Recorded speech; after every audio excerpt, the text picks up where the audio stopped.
Okay. When I call your jurisdiction, please state your name. San Mateo County, Dave Pine. San Mateo County. Carol, I believe, is here.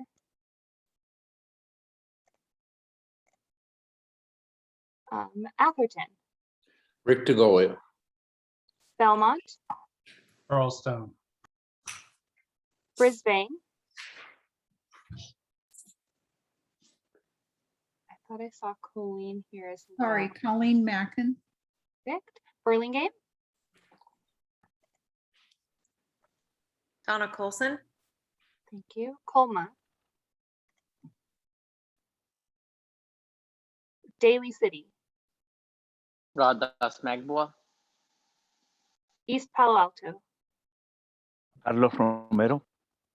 Foster City, Sam Hindi, Half Moon Bay, Harvey Rarback, Hillsborough, Los Banos, Tom Faria, Menlo Park, Betsy Nash. Millbrae, Ann Schneider, Pacifica, Tiger Jazz Big Stick. Portola Valley, Jeff Alfs. Redwood City, Giselle Hale, San Bruno, Marty Medina, San Carlos, Laura Farmer Lohan, San Mateo, Rick Bonilla. South San Francisco, James Coleman. and Woodside. Here. Director Emeritus Pradeep Gupta. and Director Emeritus. Okay, we have a quorum. Okay, thank you, Nellie. Can I get a action to set the agenda and approve the consent agenda items? Rick, I have a comment on one of the items. Okay, That's the item on the power label. okay. Why don't we take that comment now? Very quickly, I wanted to ask staff, either Jan or Siobhan, that the power content attributes given in the label to Echo 100 customers is purely an assumption, right? There's no way of estimating exactly how that energy was distributed among Echo 100 and Echo Plus customers, right?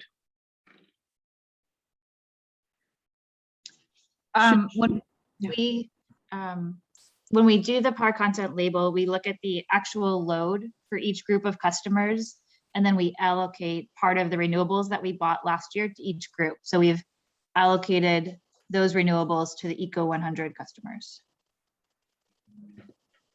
Yeah, but at the time, like the total power content for Eco 100 customers is 50% solar and exactly 50% wind. Yeah, right now we're still doing an annual accounting of renewables for both Eco 100 and Eco Plus. It's not a time coincident accounting. Okay, so as I said, it's an assumption in terms of, in the absence of that accounting, it's an assumption that the total 50% wind and 50% solar went to Eco Plus customers, right?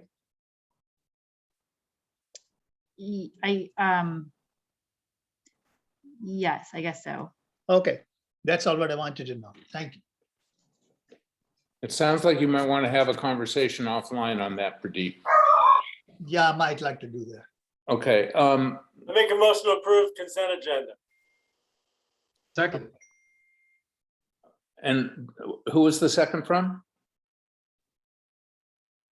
Charles. Okay, great, thanks, Charles. So we have a motion and a second. Could we please do a roll call? Before we do that, I assume there's no public comment, but perhaps we Yeah, should take public I- comment on that and any general public comment as well. Fair enough. Thank you, David. Is there any public comment either on the consent agenda or on a matter that is PCA related but not on the agenda tonight? Okay, I don't see any public comments. Do you have any public comments, Nellie? No, I don't see any public comments. Okay, great. Okay, thank you. Why don't we go forward with the roll call?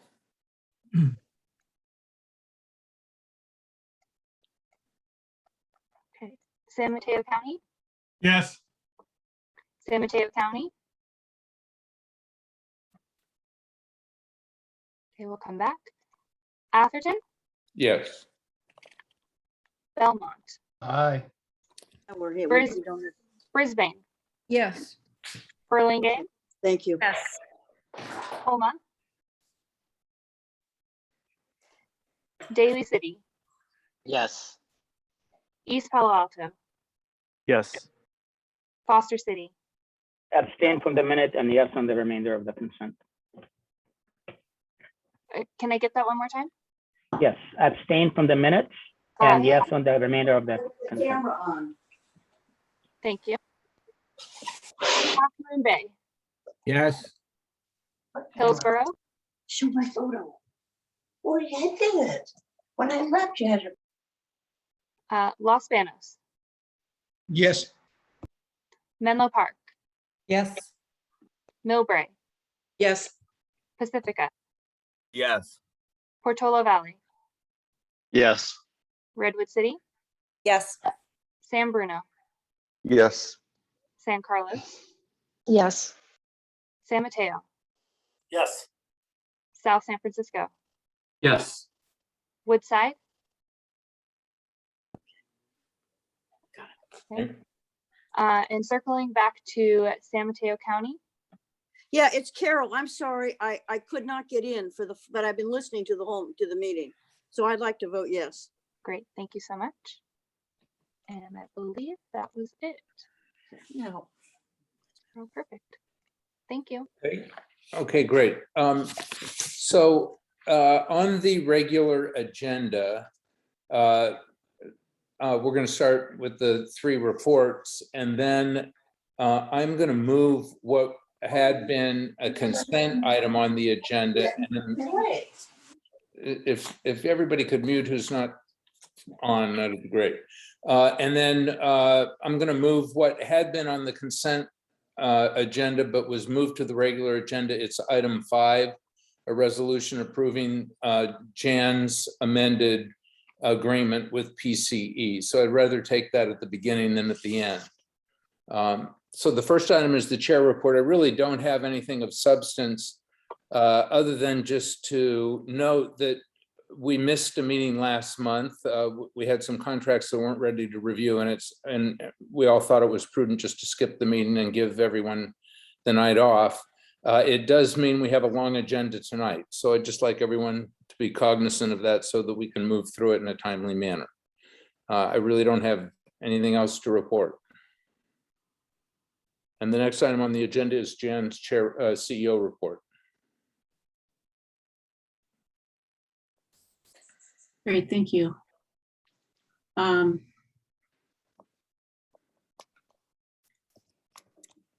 to see everyone tonight. We can go to the first slide, please.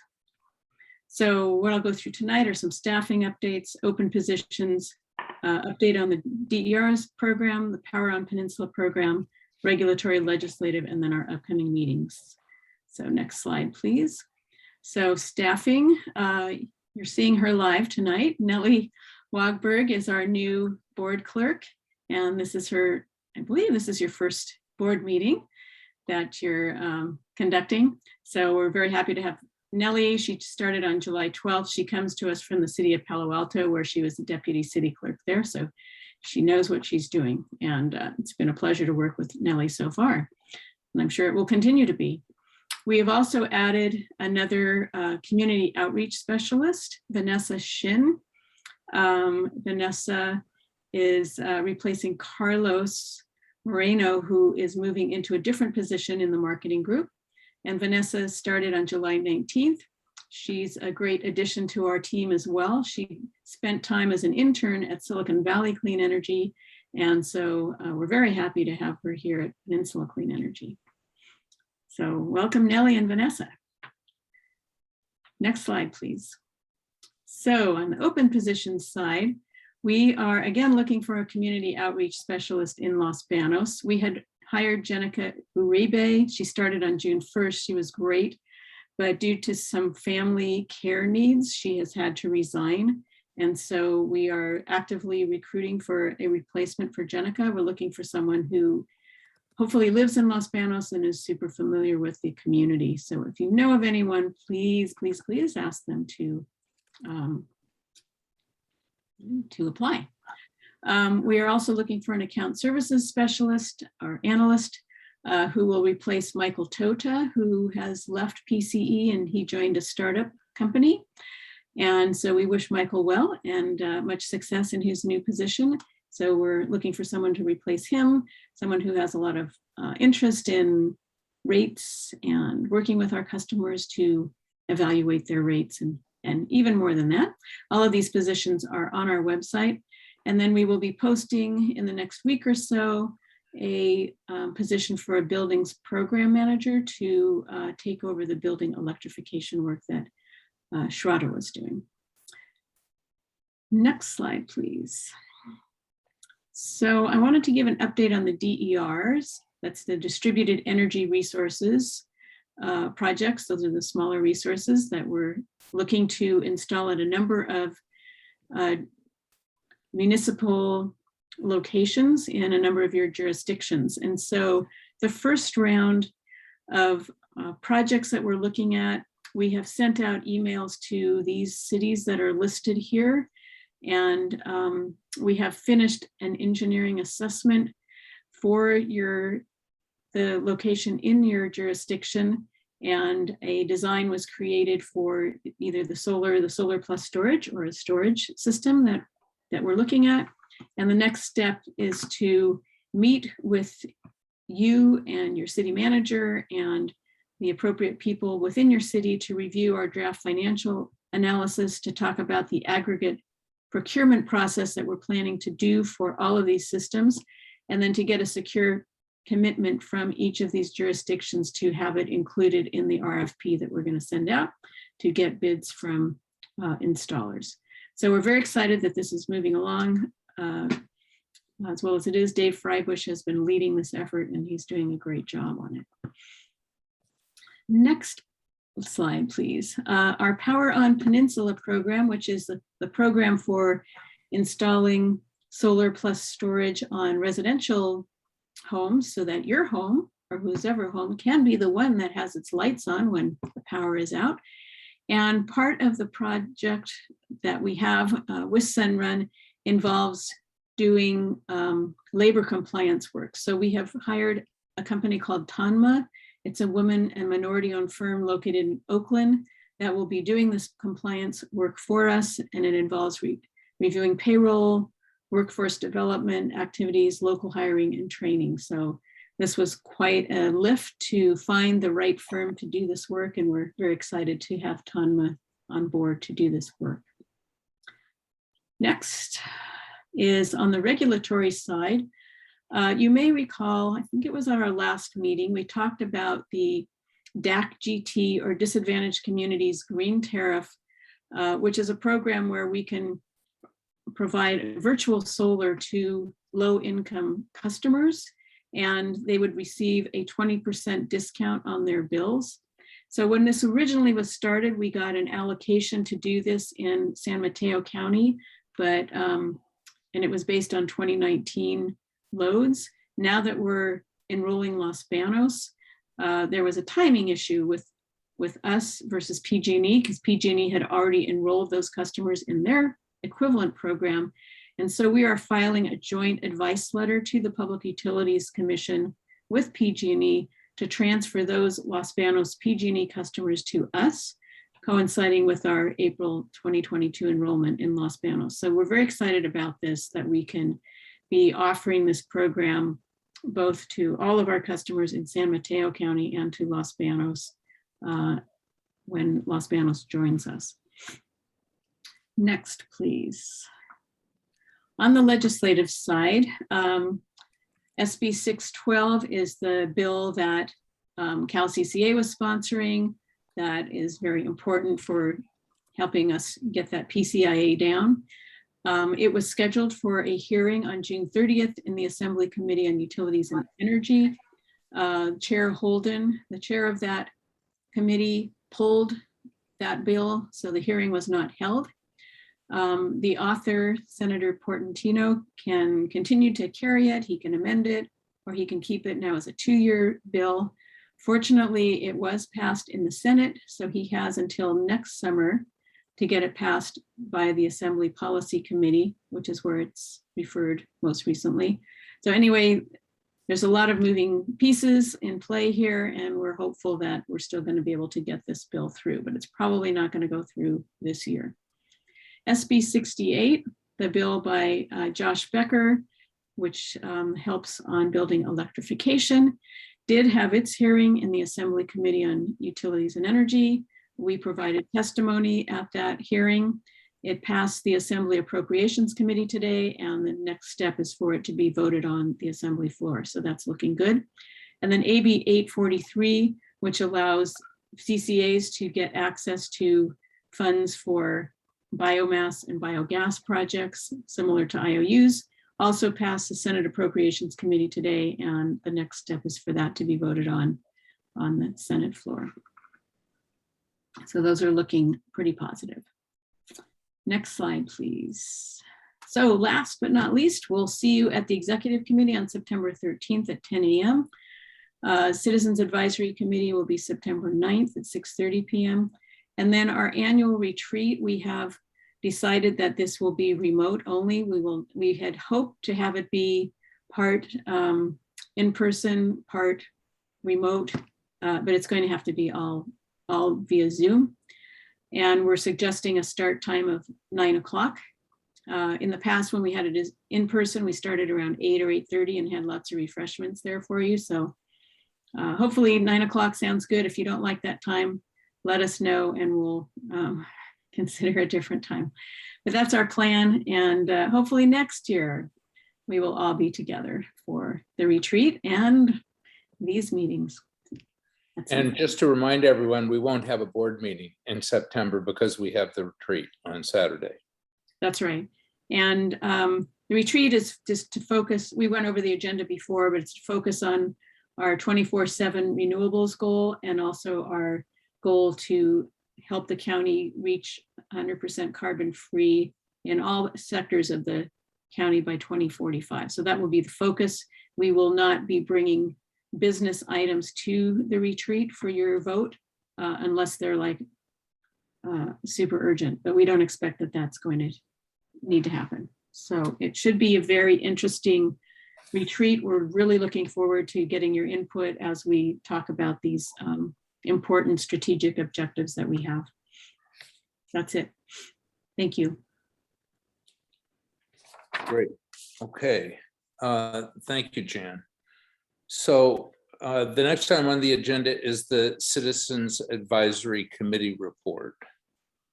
Hi, Rick. This is Desiree. I'm here. Yeah, great. Yep. Excellent.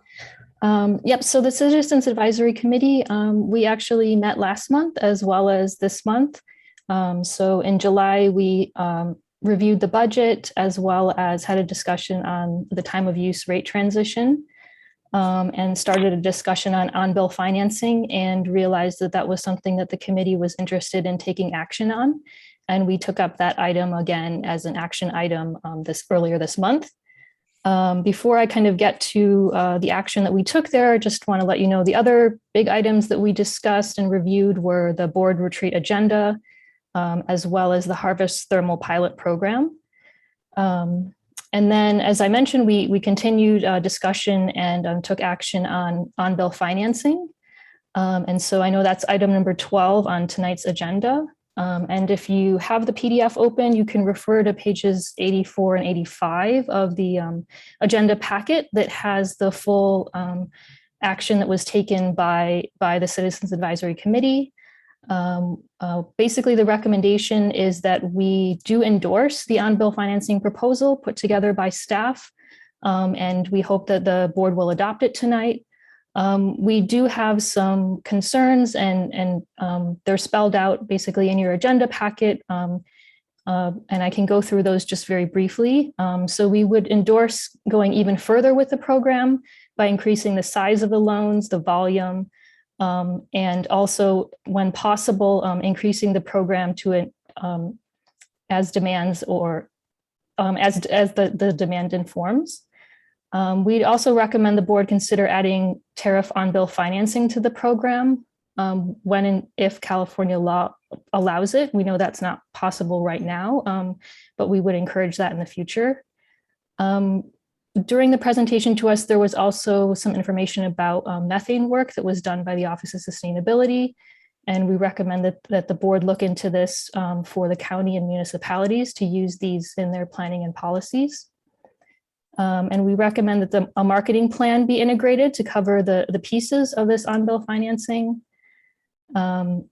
And we would like to ensure that the revolving fund prioritizes programs, partners, and practices that bolster equity initiatives and workforce development efforts. And we'd also like a review in 6 to 12 months of the program to consider income for qualification in the program. Right now it's open to anyone.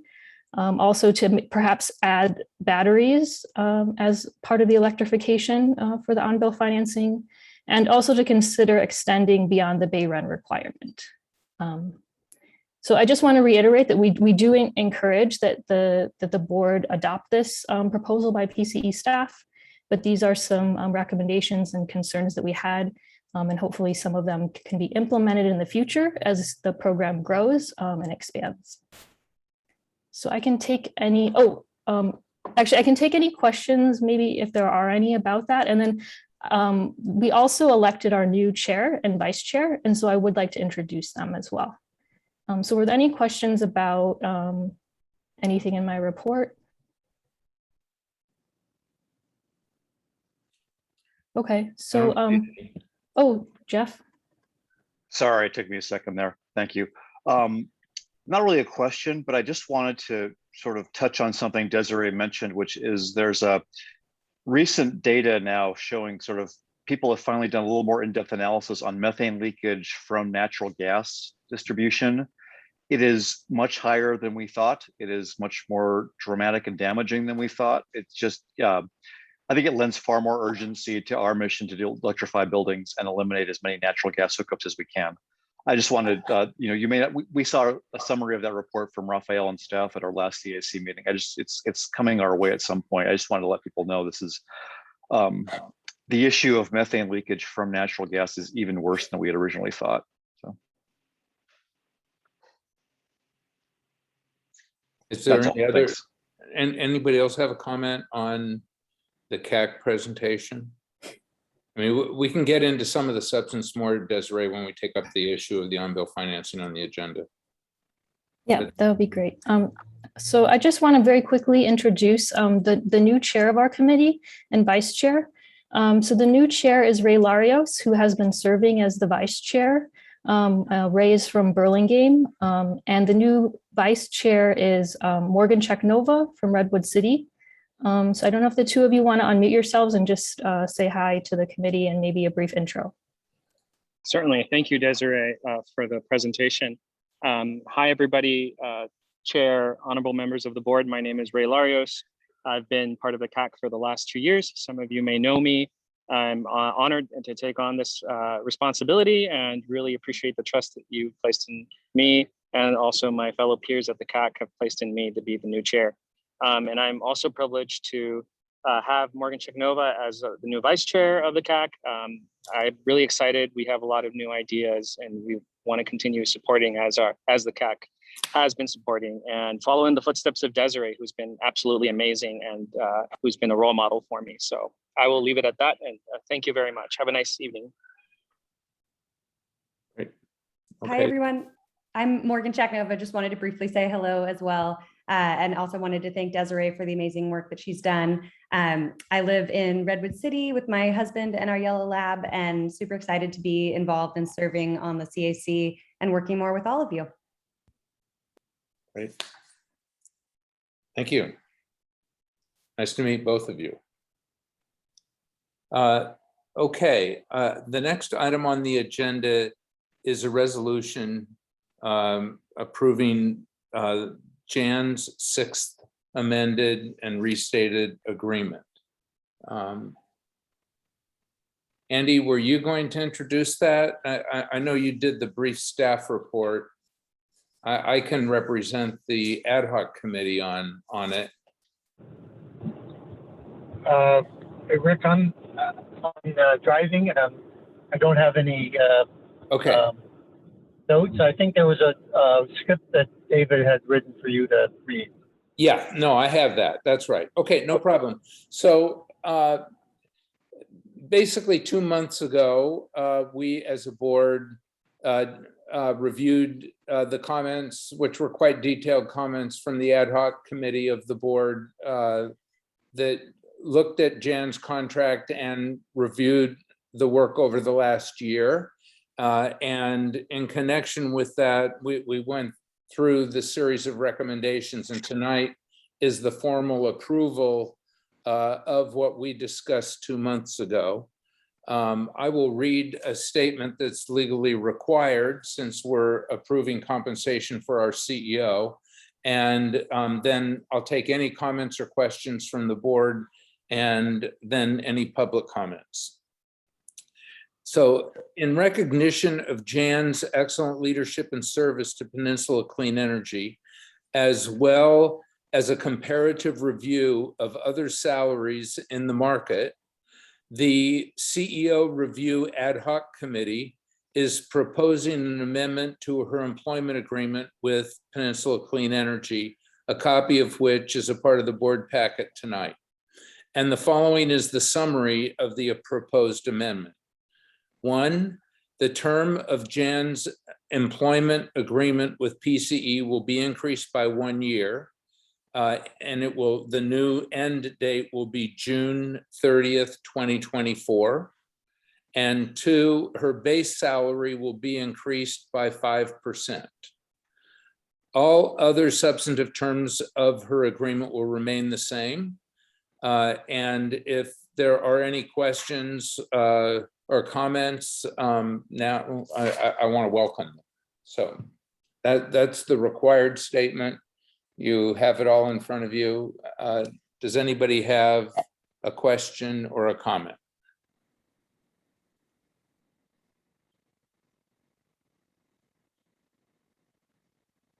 Okay, I don't see any. Rick, I had one small comment. Okay, go ahead, Pradeep. I just wanted to acknowledge Jan's contribution to the development of Peninsula Clean Energy and from the very start, and she has shepherded it very well and has been an excellent team member, and she has a lot of knowledge of the area, and I wanted to acknowledge all the contributions she has made so far, and I'm looking forward to long engagement and working with her in the future. Thank you. Great. Thank you. I think that summarizes many of our views. And Jan's obviously been a critical member of this organization. She's really defined it for us, and she knows the businesses inside and out. Is there any other comment or question? Okay, I don't see any at this time. Is there any public comment? Okay, I don't see any public comment either. Can I get a resolution or a motion approving the amended and restated contract as set forth? So moved. Second, Romero. Okay, thank you, Carlos. Thank you, Rick. Nellie, if we can do a roll call, that'd be great.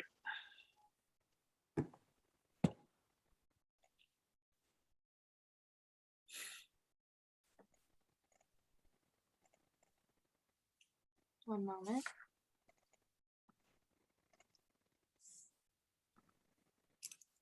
Okay, San Mateo County. Yes. San Mateo County. Yes. Atherton. Yes. Belmont. Aye. Brisbane. Yes. Burlingame. Yes. Colma. Daly City, Yes. East Palo Alto, Yes. Foster City, Yes. Half Moon Bay, Yes. Hillsborough, Los Banos, Yes.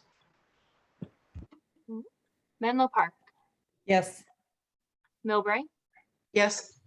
Pacifica, Yes. Portola Valley, Yes. Redwood City, Yes. San Bruno, Yes. San Carlos. Absent for the moment, she'll be back. San Mateo, Yes. South San Francisco, Yes. and Woodside. Thank you. Okay. So the motion passes. The next item on the agenda is approval of a resolution delegating authority to our CEO to execute agreements for renewable supply and resource adequacy with Geyser Powers Company and related matters. And Chelsea, are you presenting this? I am. Can everyone hear me okay? Yeah. Great. Hi, everyone. I'm Chelsea Keys, the Senior Manager of Power Resources, and we're seeking your approval tonight to authorize agreements for Geysers Geothermal. Next slide. So here's the agenda.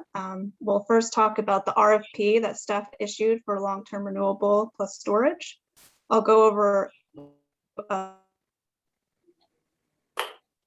I'll talk about the generation profile and also how it fits with our portfolio. And this picture over here on the right is one of the Geysers projects called the Sonoma project. Next slide. So our recommendation, again, as Rick explained, but we're seeking authority for two agreements for renewable supply and resource adequacy with Geysers Power Company. Resource adequacy term beginning January 1st, 2022, and a power delivery term beginning July 1st, 2022, both ending June 30th, 2032, an amount not to exceed 210 million.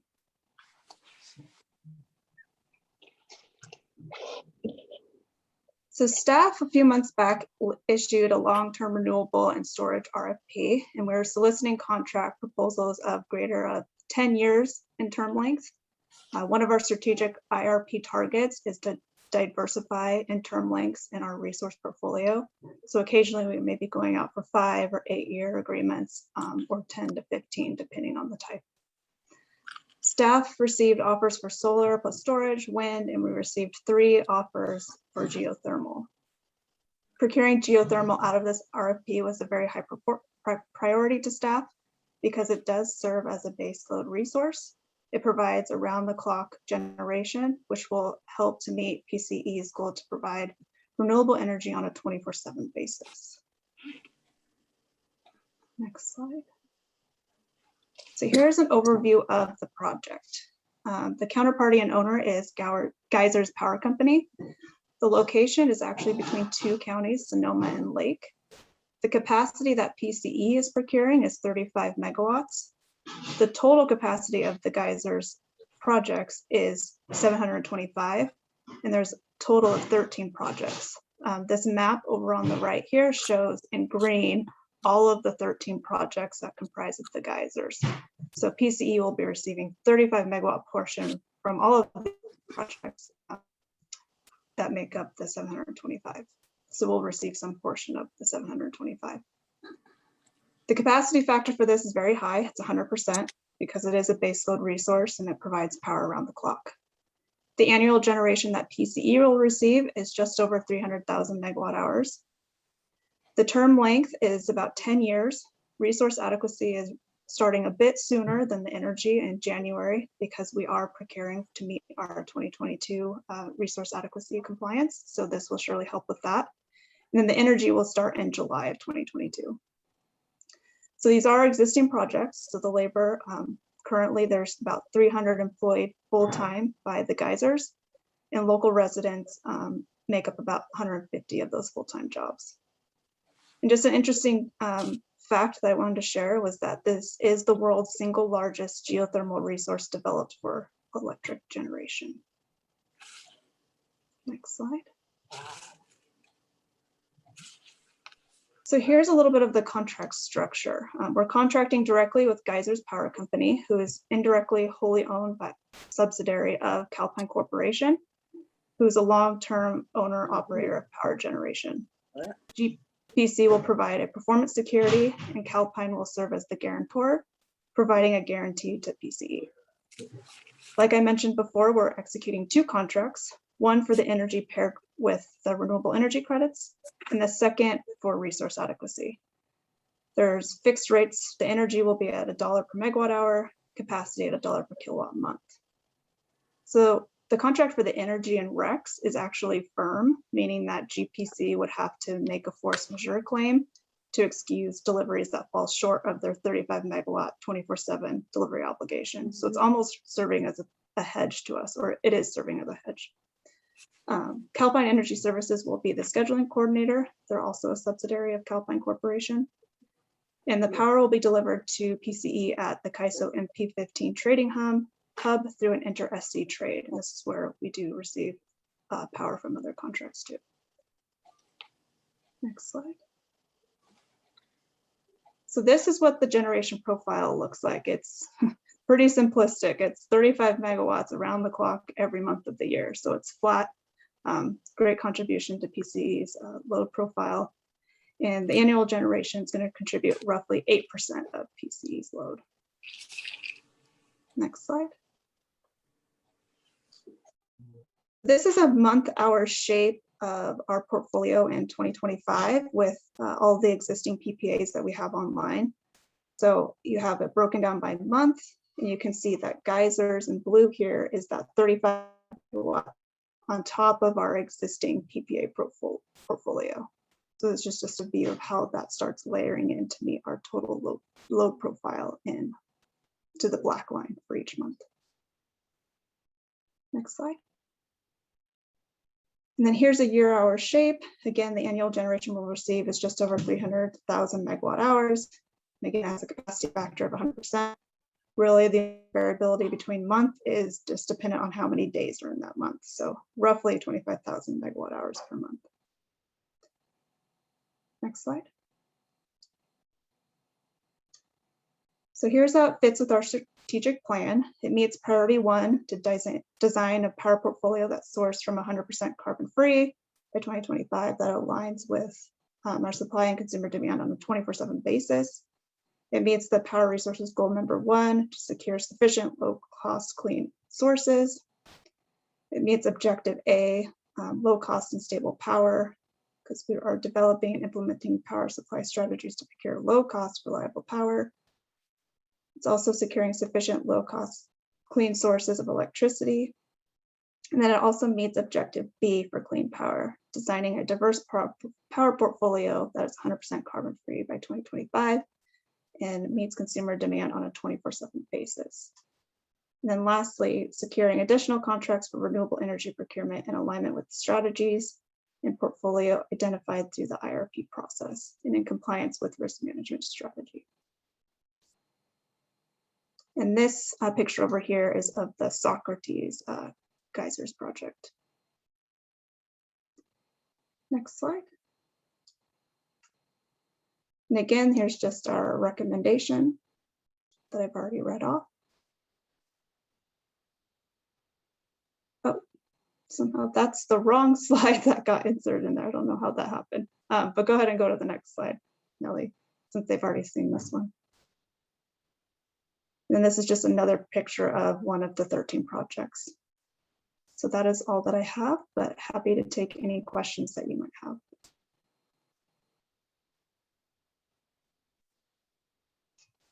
We've got a question or comment from Ann Schneider. Thank you, Chair. And thank you, Ms. Keys, for the presentation. I think you were the staff person who worked on the wind farm down in Tehachapi that involved condors. Is that correct? The Shiloh Wind Project? Yeah, I think so. And I thought at that time staff reports in the future for any energy supply contract would talk a little bit about the environment or the environmental conditions of every particular business that's coming before us. And sadly, the staff report didn't do it. So I had to reach out to friends. And I guess I'm happy to say that I found out historically, some of these geyser operations were not well run. They were pulling down the steam load. They were causing land subsidence and problems in those areas. Now, the good news, apparently, since Calpine purchased this company, they have started using wastewater, and I'm assuming that's secondary wastewater, so I haven't gotten it confirmed, and not industrial wastewater with chemicals added to these plants, so that they're maintaining the life of these geothermal operations and not drawing down aquifers or not causing land subsidence. I just would have wished that you had done that homework and put it in the staff report, because in this case, at least right now, and I only sent out my request a couple of hours ago, so I've heard from 3 Sonomans saying right now they think that this is a good operation and it's an asset to Sonoma Lake County. But I would really like to see future procurement staff reports talk about the environmental history of these plants that we're purchasing. So I like this one, but I'm disappointed with the staff report, and I'm disappointed here. Here was a chance to say, look, we're doing something good, and you missed it. But I support the project. Thank you for your comments. And I have been doing a bit more research just recently as I've been working so hard on getting the agreement negotiated. But I have learned a lot that they are using wastewater from Sonoma, and also I believe it was Santa Rosa of reclaimed wastewater. So they're actually displacing about 8 million gallons of reclaimed water to the geysers every day from Lake County, and then 19 million gallons of reclaimed water to Santa Rosa. So I do know that they are very proud of being able to reclaim all this water and not taking water from the aquifers. But I'll definitely try to include that kind of information in the future. My contacts up in Sonoma did ask the question to ask for any geothermals wherever we might purchase these contracts is, are they adding any industrial chemicals? Because apparently you can add industrial chemicals to expand the amount of steam at any point in time, but it then leads to groundwater issues. Okay. Thanks, Sam. Thank you. Chelsea, I have a couple questions. We're 2 questions. One is our contract for the power side is for 35 megawatts. And that is 8% of our load, which my first question was, could we have taken more than 35 megawatts if we wanted it? And might there be opportunity for more power during the term of this contract to add on to it? So that's one question. And the second question is, my recollection of the Wright project is that the Wright project contributed, I thought it was 8%, but maybe it was twice that, but it's 200 megawatts. So maybe the difference is that this is 24/7 power rather than than power only when the sun shines. But I'm not sure. So could you comment on both those things? Yeah, I can comment on your second one first. That's exactly right, because Wright is only producing during the solar hours. There is a big difference. This does make up 8% of our load, even though it seems like a smaller capacity, because it is 24/7.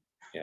I think Wright is actually a bit like almost not double, but I know it's around 14. Okay. I don't want to misstate, but so that's that answer. And then for your first question, we certainly did think about our first geothermal procurement. We also want to be able to make sure that we're layering in these procurements to make room for other contracts, because we are going to be looking still at storage to meet a lot of our load needs. I do think there'd be opportunity. I know that there's still potential in the future to expand this agreement, but given our portfolio and the analysis that we did, because geothermal is a bit more costly than some other resources, the 35 megawatts is a really good fit. Okay, but you kind of cut out there. Did you say we may have been able to get more than 35 if we wanted to, but we decided to limit it to 35 for the reasons that we heard? Correct. Yep. Okay, thanks. Are there any other questions or comments from the board? I don't see any other questions or comments at this time. Is there any public comment on this issue? Okay, I don't see any public comments either. This is an action item. Can I get a motion approving the resolution delegating authority to the Chief Executive Officer to execute the contracts for renewable supply and resource adequacy with Geyser Power and necessary ancillary documents as set forth? Motion to approve. Mr. Chair, I'll second that motion. Okay, I think the motion was from Ann Schneider. Sorry, Carol. That's And okay. Was it Carol? Oh, was it Carol that made the motion? I'm sorry. No, Ann did, but I was going to second it. Okay, great. Thank you, Carol. Okay, very good. Can we do a roll call, Nellie?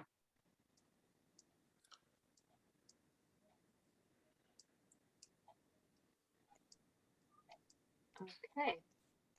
San Mateo County, Yes. San Mateo County. Atherton, Yes. Belmont, Aye. Brisbane, Yes. Burlingame, Yes. Colma, Daly City, Yes. East Palo Alto, Foster City, Yes. Half Moon Bay, Yes. Hillsborough, Los Banos, Yes. Menlo Park, Yes. Millbrae, Yes. Pacifica, Yes. Portola Valley, Yes. Redwood City, Yes. San Bruno, Yes. San Carlos, Yes. San Mateo, Yes. South San Francisco, Yes. Woodside, and just circling back to San Mateo County. Yes. That's a yes. Thank you. Thank you. And East Palo Alto. Okay. The motion passes. Great. Thank you.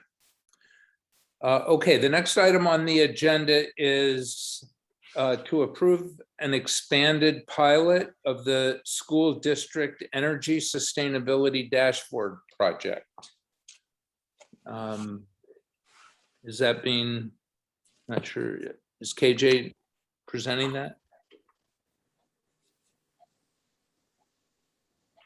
Yes. KJ is presenting. I'll introduce momentarily. So, several months ago, staff provided a schools program update to the board and mentioned the KJ, you've got, there's a connection problem. We can't really hear you. You might turn off your video and do better. What is that?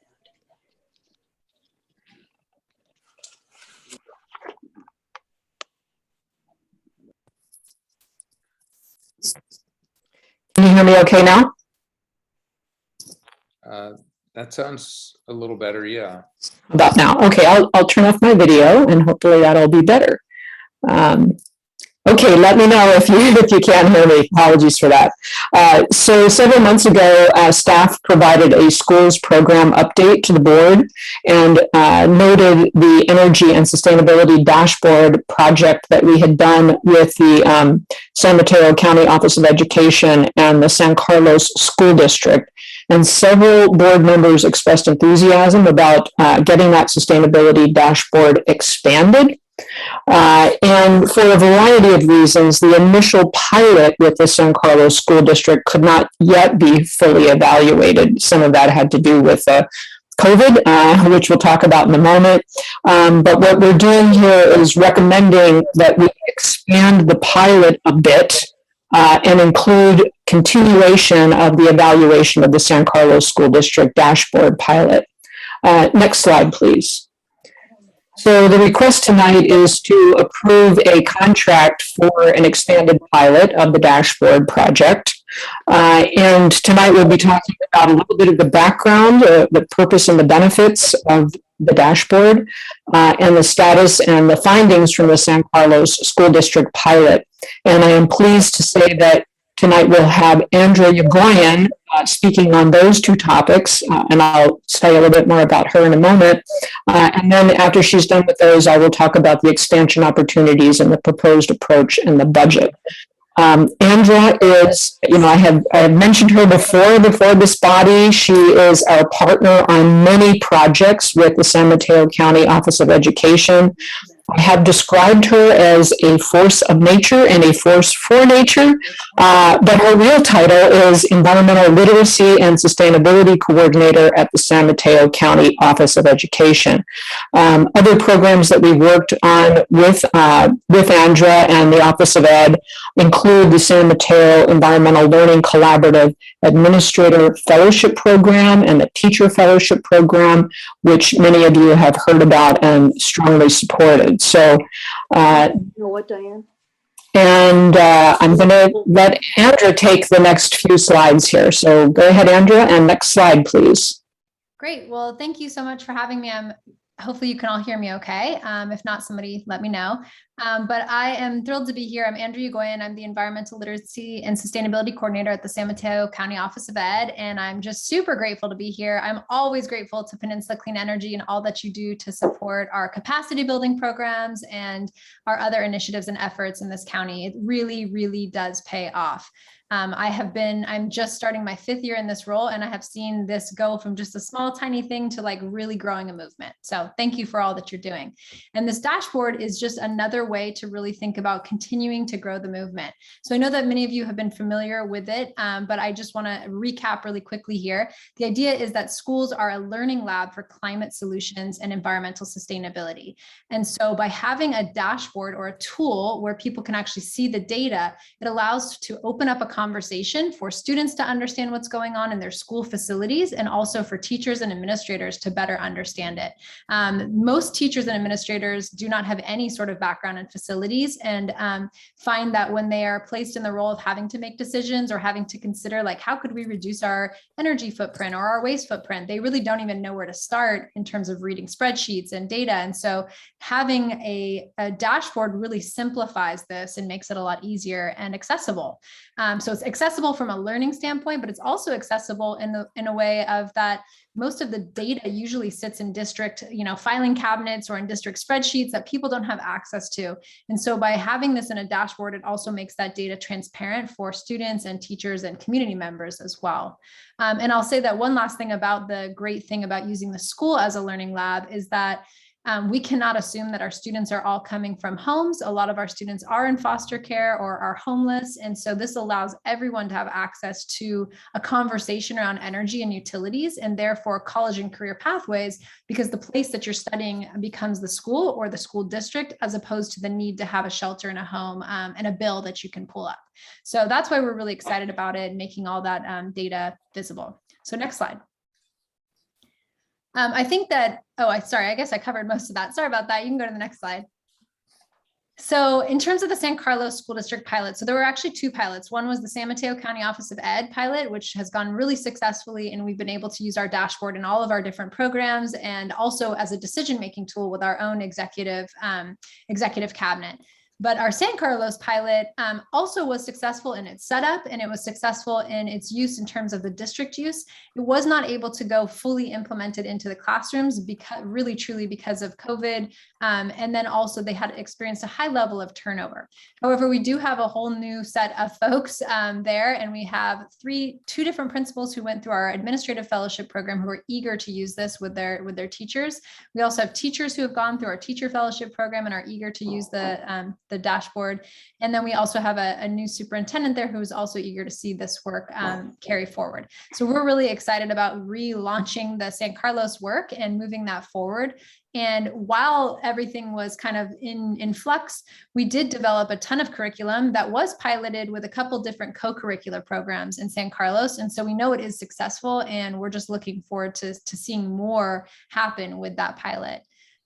Just based on what we did in San Mateo County, or sorry, at the County Office of Ed and also in San Carlos, we were able to get more school districts interested in this concept of doing the dashboard. And I'll ask you to go to the next slides really quick, just so people can see some pictures of it. Partly why people are interested is because it does this basics of showing like what are the focus areas of any given facilities. And you can see it's very user-friendly. If you can see the screen, you can see it's user-friendly to just understand, okay, we're talking about energy and water and waste, things that happen at school, but also things that happen at home. And then the next slide is showing graphs of how user-friendly the data can be. So bar graphs and also showing costs and different things. So if you're working with really little ones, they can access the bar graph and really understand those trends. If you're working with older ones, they can really dive into some of that smaller data that's on the side.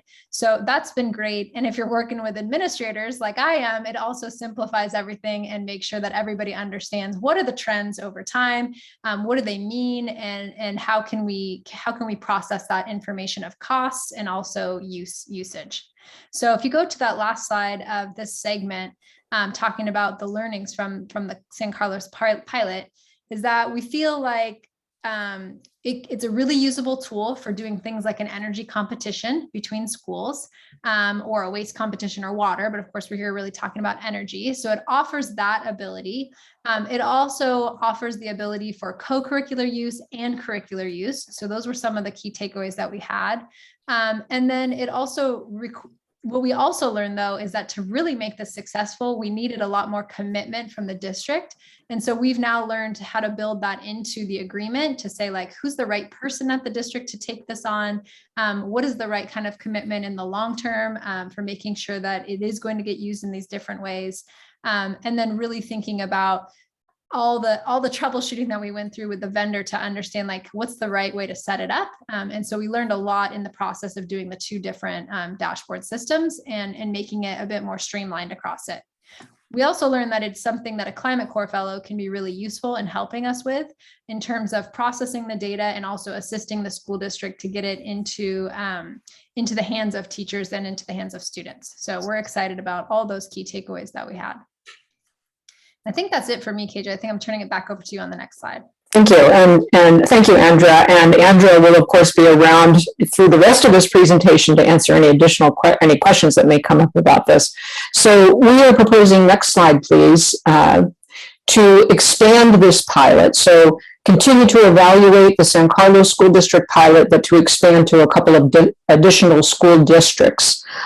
Two of the interested districts have completed a baseline buildings analysis through the San Mateo County Office of Ed. One of those is Ravenswood. This is a very diverse K-8 district. I'm hearing that my audio is fuzzy. I've had audio problems all day, and I apologize for that. So hopefully you can still hear. Ravenswood is a very diverse school district. It's a K-8 district. It's 80% Hispanic, 9% African American, 12% Pacific Islander. It's got K-5 schools, TK-5 schools. It's got one school, the Los Robles Ronald McNair School, that's a dual language immersion school, Spanish and English, and also there's Ravenswood Middle School. San Mateo High School District would be is also an interesting opportunity to expand the pilot because it expands the grades that are covered, and this means that you would also have a lot of extracurricular use, green clubs at the schools. That district has implemented a model of a sustainability champion that's a teacher or a staff at each of the sites. It has budgeted, that school district has budgeted for the contract for the subscription services for the platform in future years. So teachers have been trained through the SMELC programs that Andrea mentioned. And so those two districts are really ready to go. Next slide, please. There are a couple of other additional school districts that have expressed interest. The Menlo Park City School District and Rick DeGolia and Andrea met with the Assistant Superintendent of Instruction to discuss that. Since then, the Chief Business Officer, the curriculum, and the maintenance and facilities leaders have committed to working on this program. And some of And some of the teachers have participated in the SMELC fellowship program as well. And then Bayshore is another school. It's a small 2-school K-8 district in Bailey City that is also interested in potentially deploying the school energy and sustainability dashboard. Next slide, please. So the reason that we would expand the pilot rather in the back and take the call. Can you bring me a drink? We would expand the pilot rather than possibly scaling county-wide, is that if we were to scale this to all 23 of the school districts, a full-scale rollout would cost as much as $800,000 to $1 million. And so we would like to expand the pilots to make sure that the schools and the districts are getting the expected value out of the dashboard. And so we're proposing a 2-year agreement with the Office of Education to implement and evaluate expanded pilots. And under this program, the Office of Ed would provide technical assistance support, would engage a climate core fellow, as Andrew mentioned. These fellows, I've worked with a number of these climate core fellows over the years, including we've had staff at Peninsula Clean Energy who have been climate core fellows, and they're just as to a person have been fantastic, and they're really very competent to handle a lot of the coordination here. And then the Office of Ed would also do fund administration and evaluate the pilots and develop the criteria to assess the impact of the dashboards. So next slide, please. So the projected costs of expanding this pilot beyond just the San Carlos School District they're shown here on this slide. And I neglected to mention earlier that we had discussed this in the executive committee back in earlier this month.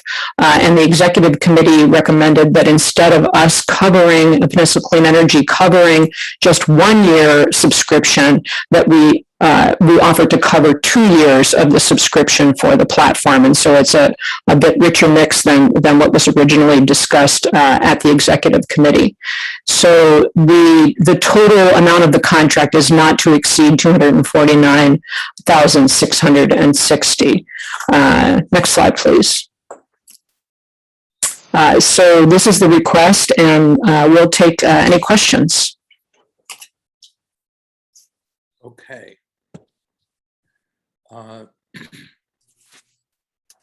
I don't see any questions at the moment, but I will make a comment. Oh, there is a question from Ann Schneider. Let me make the comment first.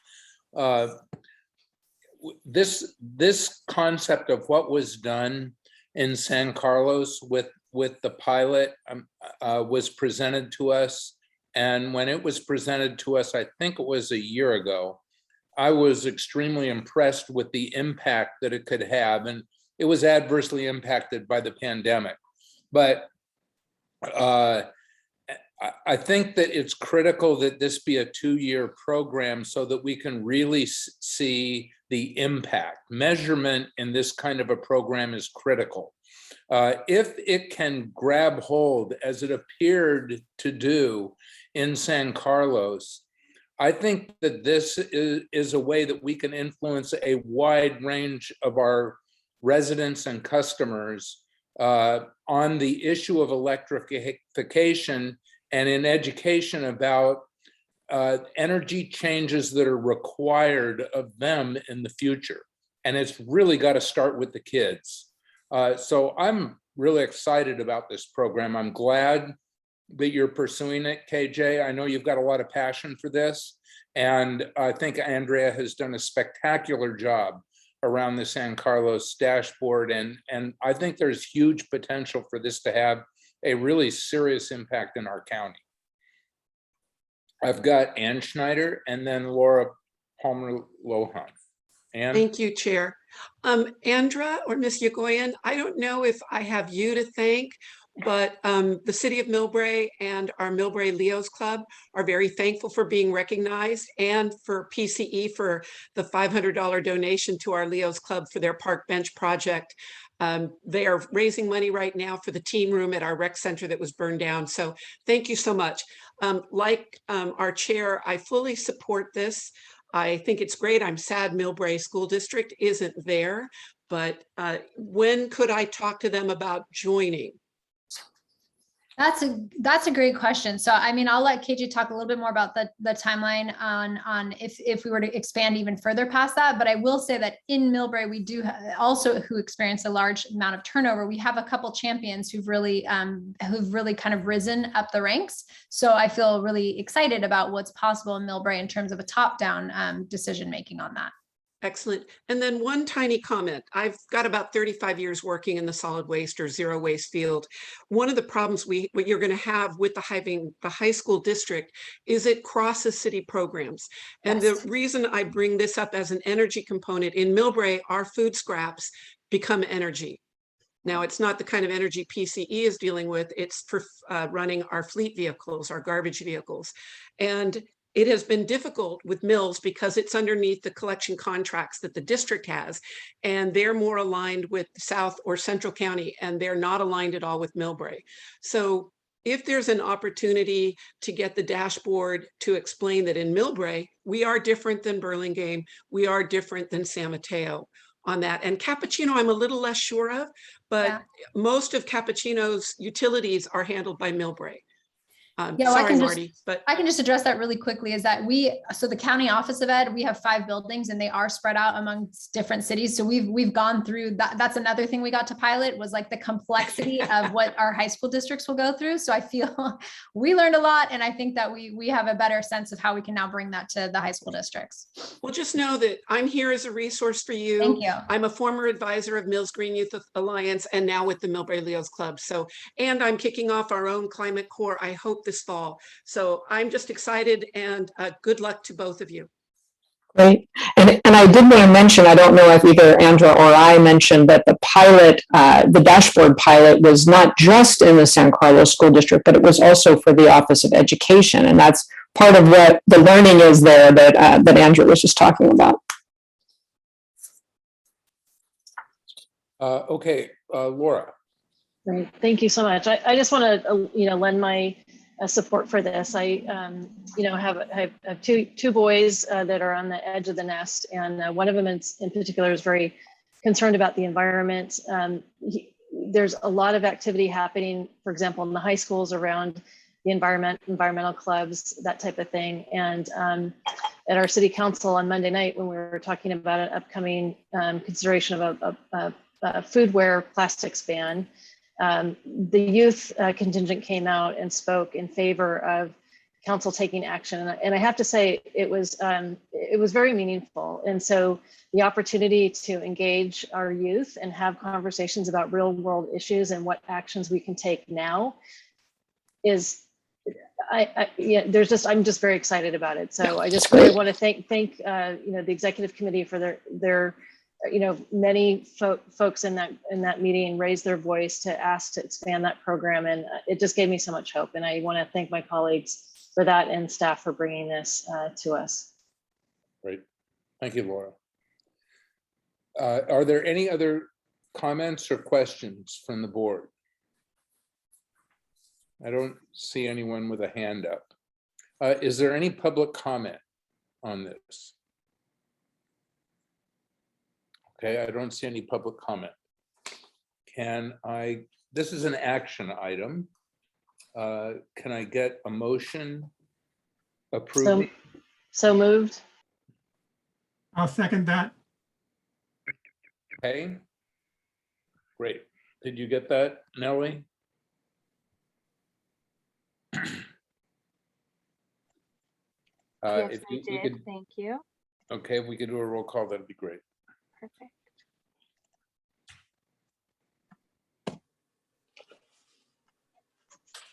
Okay. San Mateo County? Yes. San Mateo County? Yes. Atherton? Yes. Belmont? Aye. Brisbane? Yes. Burlingame? Yes. Colma? Daly City? Yes. East Palo Alto? Yes, and yes on the last item. Thank you. Foster City? Yes. Half Moon Bay? Yes. Hillsborough? Los Banos, Yes. Menlo Park, Yes. Millbrae, Yes. Pacifica, Sorry, yes. Yes. Portola Valley, Yes. Redwood City. Yes. Thank you. San Bruno, Yes. San Carlos, Yes. San Mateo, Yes. South San Francisco, Yes. and Woodside.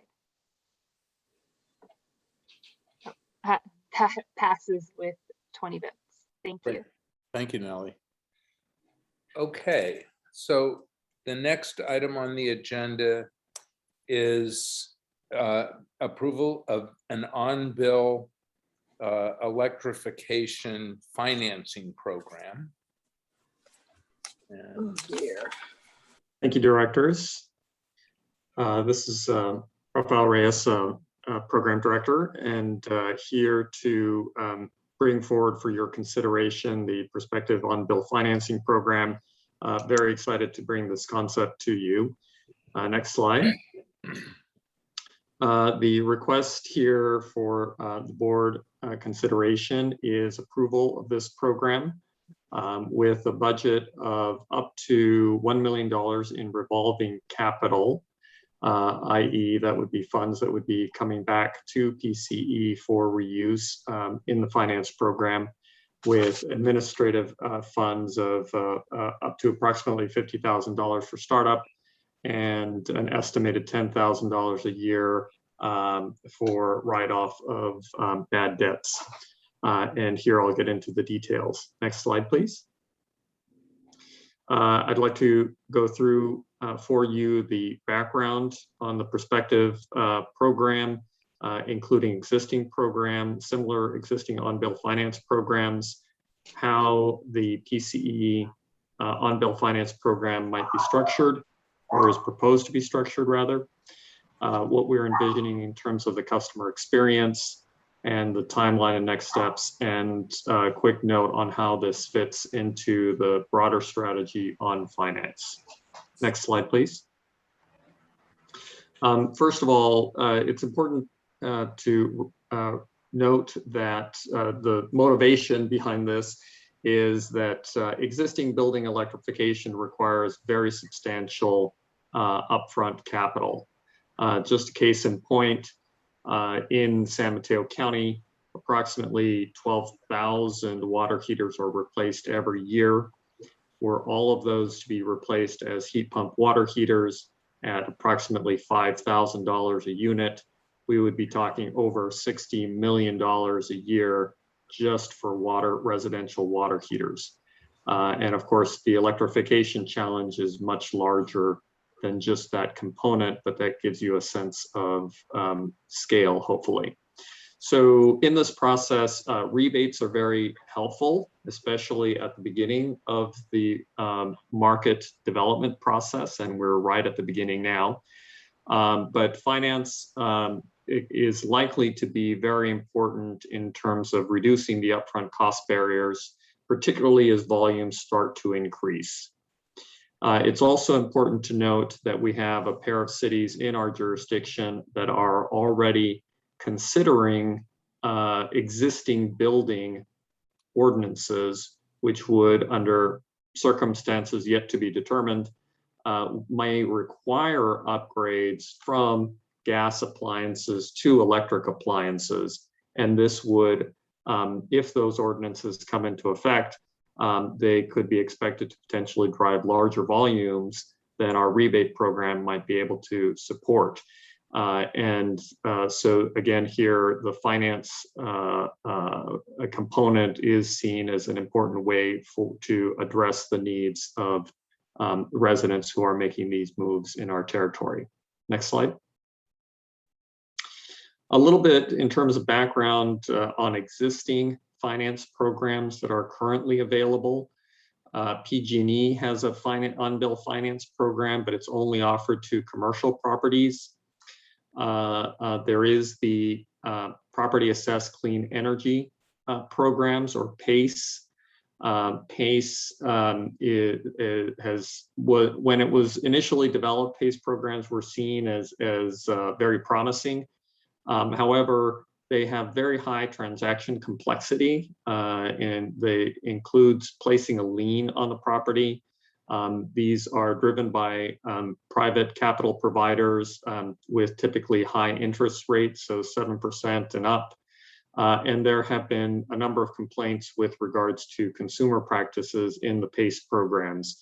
As a consequence, they have not had the level of uptake and positive effect that was initially hoped out of the PACE programs. And then the Treasurer's Office, the State Treasurer's Office does have a residential energy efficiency program, financing program. Very few credit unions are participating in that. It uses a conventional underwriting approach, which can be challenging for some consumers, and it has a very low level of consumer awareness and utilization today. Next slide. So what is on-bill finance? It's a typical loan. However, the payments for the loan are placed on the monthly utility bill. And as a consequence, it has much lower complexity typically for consumers to use the loan process and payment process. Generally, it's implemented with a streamlined underwriting process. So a typical loan, as most of you are aware, would require submission of income information and other details and go through credit scoring and other components, which is significant for many consumers. The on-bill finance has been widely adopted. I'll speak to this here with more detail in a moment. Most on-bill finance programs have low interest rates or no interest, and it's widely applicable in terms of the range of measures that can be supported. Next slide. So some additional detail in terms of on-bill finance programs, both locally and beyond. Sonoma Clean Power launched an on-bill finance program in March 2021, excuse me, and they have already seen some good uptake, over 30 applications going through that program. I'll have more detail here on that in a moment. Silicon Valley Clean Energy has identified finance as a top priority. While they haven't specifically committed to on-bill finance, they are showing significant interest in moving this direction. And importantly, on-bill finance is very widely used nationally. So this chart here from a Department of Energy study in which over nearly 30 programs were identified and reviewed by the Department of Energy, and for residential finance, they determined that over 180,000 participants were active with on-bill finance, over $1 billion lent. Average loan sizes very much in keeping with what we're going to be talking about here, so under $6,000, and extremely low default rates, so under 0.1% as the average default rate. So making this very attractive from the standpoint of the potential effect and low risk for us as an institution. Next slide. The Sonoma program is currently structured with a $1 million capital fund, up to $10,000, 10-year zero interest loan, and they include a wide range of measures on electrification and batteries. As I noted, they launched it in March and have already been seeing some good uptake from the program. Next slide. So PCE's proposed program is modeled very closely to the Sonoma program. Again, same overarching structure, $1 million up to $10,000, 10-year maximum loan term with 0% interest. We're looking at electrification measures, which I'll itemize here in a moment. We are also looking to integrate this with the Bay Rent Home Plus program. As many of you may recall, the Bay Rent Home Plus program is the 9-county Bay Area residential energy efficiency program from which residents can get rebates for numerous energy efficiency and electrification measures. We've integrated our rebate program for heat pump water heaters through the Bay Rent program so that consumers have a single place to go to get these rebates. And under this structure, a typical bill would be, as noted here, for a water heater with an upfront cost of $5,000. There are currently $2,500 in incentives, so a $2,500 remaining capital cost for a 10-year loan would be just over $20 a month added to the utility bill. And of course, being on the utility bill, the repayment process is very simple and something that's not separate from what customers are already doing today. Next slide. The proposed measures would be those listed here. So electrification measures, panel upgrades, and possibly some complementary energy efficiency measures that would be valuable or sometimes necessary to complete the electrification activities. And so things like duct repair are among those elements that we would be looking at including. We are not at this time proposing other measures that have been suggested, including batteries or EV charging. And the reason for that is the Bay Rent program does not currently support those measures, although we could look at incorporating those potentially at a later date.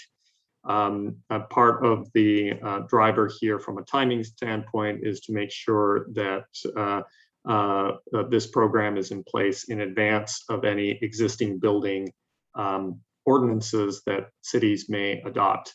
And I'll speak more to that in a moment. But with regards to the measures, again, we could certainly expand the measures at a later date. Next slide. This is the prospective customer experience. I'm not going to go through all of these boxes, except to say that there is some complexity under the hood here from an operation standpoint. But the key points being that after marketing and contractors provide the customers a bid, there would be an agreement that's put in place with the customer specifying the terms of the loan. And after the project is completed, then the contractor is paid in full. And so there is no out-of-pocket for the customer. The loan is then added onto the bills within 1 or 2 billing cycles, and then the customer pays the bill normally. It's also important to note here that this kind of on-bill finance program does require that the loan be paid off if the account is closed. So if the property is sold, or if there's some other major ownership change that leads to closure of an account, then the customer would be required to pay off the loan at that time. And so as a result, this structure is not seen as one that we would recommend necessarily for renters. And I'll speak a little more to that in a moment. Next slide. This would appear as a separate line on the bill, on our portion of the bill. The exact verbiage is up to us and yet to be determined, but it would appear, as I noted, on the generation side of the bill. Here, an example from Sonoma Clean Power. Next slide. Our goal is to launch the program, assuming the board approves, in January of next year. Next slide. And a note here on the bigger picture with regards to the finance strategy. So the comments from the advisory committee included a reference to tariffed on-bill finance I'll explain that here in a moment. But on-bill finance, as proposed here today, is really the first of multiple steps that we are looking at. Next. So the on-bill finance program is inherently small scale. It is, in a sense, a pilot. Our intention is to develop the process, start to facilitate the early market, and set the stage for what we would hope to be the next step, which would be tariffed on-bill financing. So tariffed on-bill financing differs from a traditional on-bill finance program in that it is considered to be attached to the meter. And what that means is that when the account is closed and a new one opened on the same meter, the loan continues to survive that transition. So a tariffed on-bill finance program then has more long-term confidence and may be suitable for renters because the loan, which is associated with capital for the property, can endure over multiple account owners. However, this does require enabling legislation, and we are currently actively looking at a number of strategies to bring that about. Next.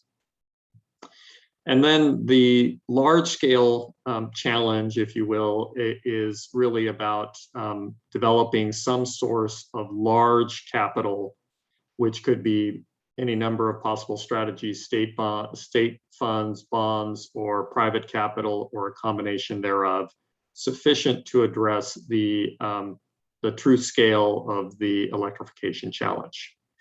We do not, as yet, have a clear pathway that we're focused on for developing such a fund. Next. So with that, bring it back to the chair for board discussion and consideration. And again, the request is $1 million in revolving capital with approximately $50,000 in startup funds and an estimated up to $10,000 a year in possible loan write-offs.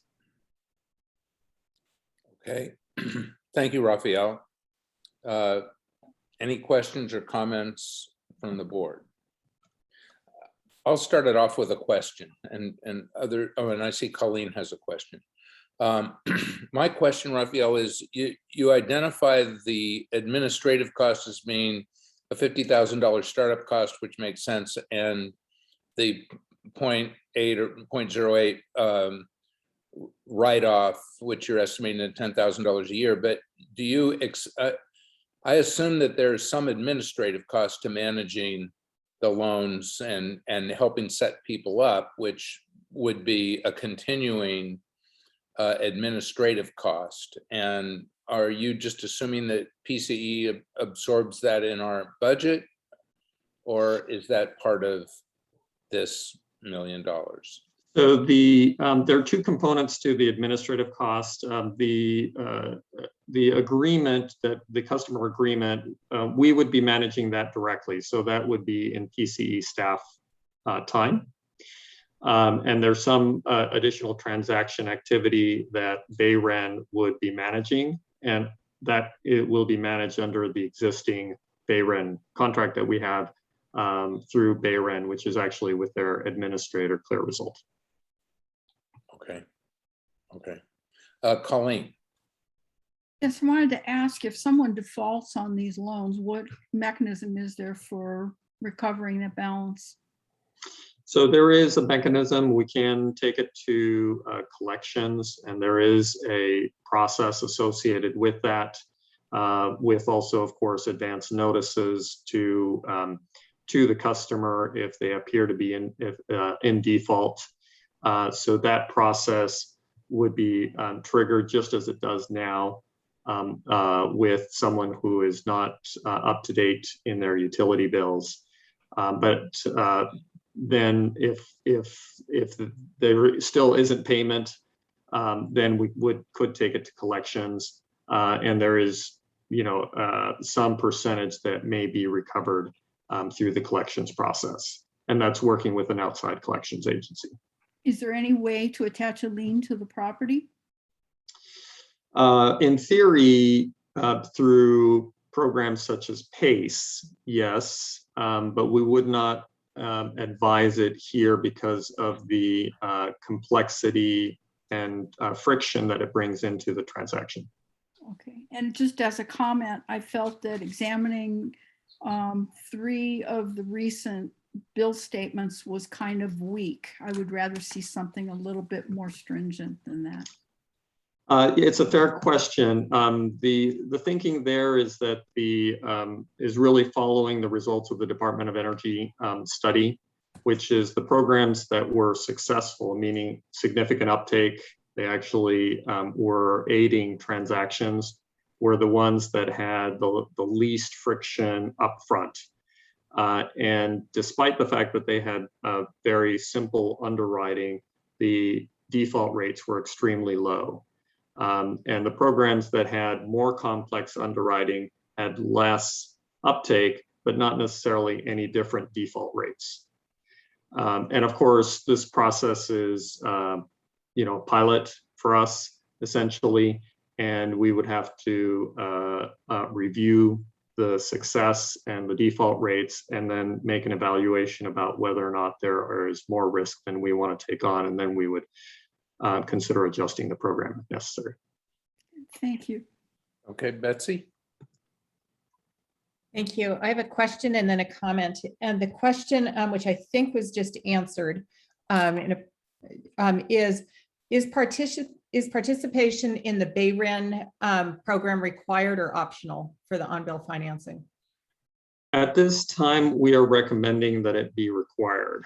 And the reason being is that the BayREN program, by our layering our program with BayREN, it simplifies the transactions for most customers, because then they have one point for getting the rebates and the transaction associated with the on-bill finance.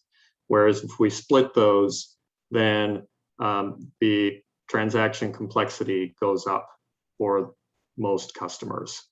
Now, as noted, implicitly in the concern raised by the advisory committee, it's not perfect for every customer.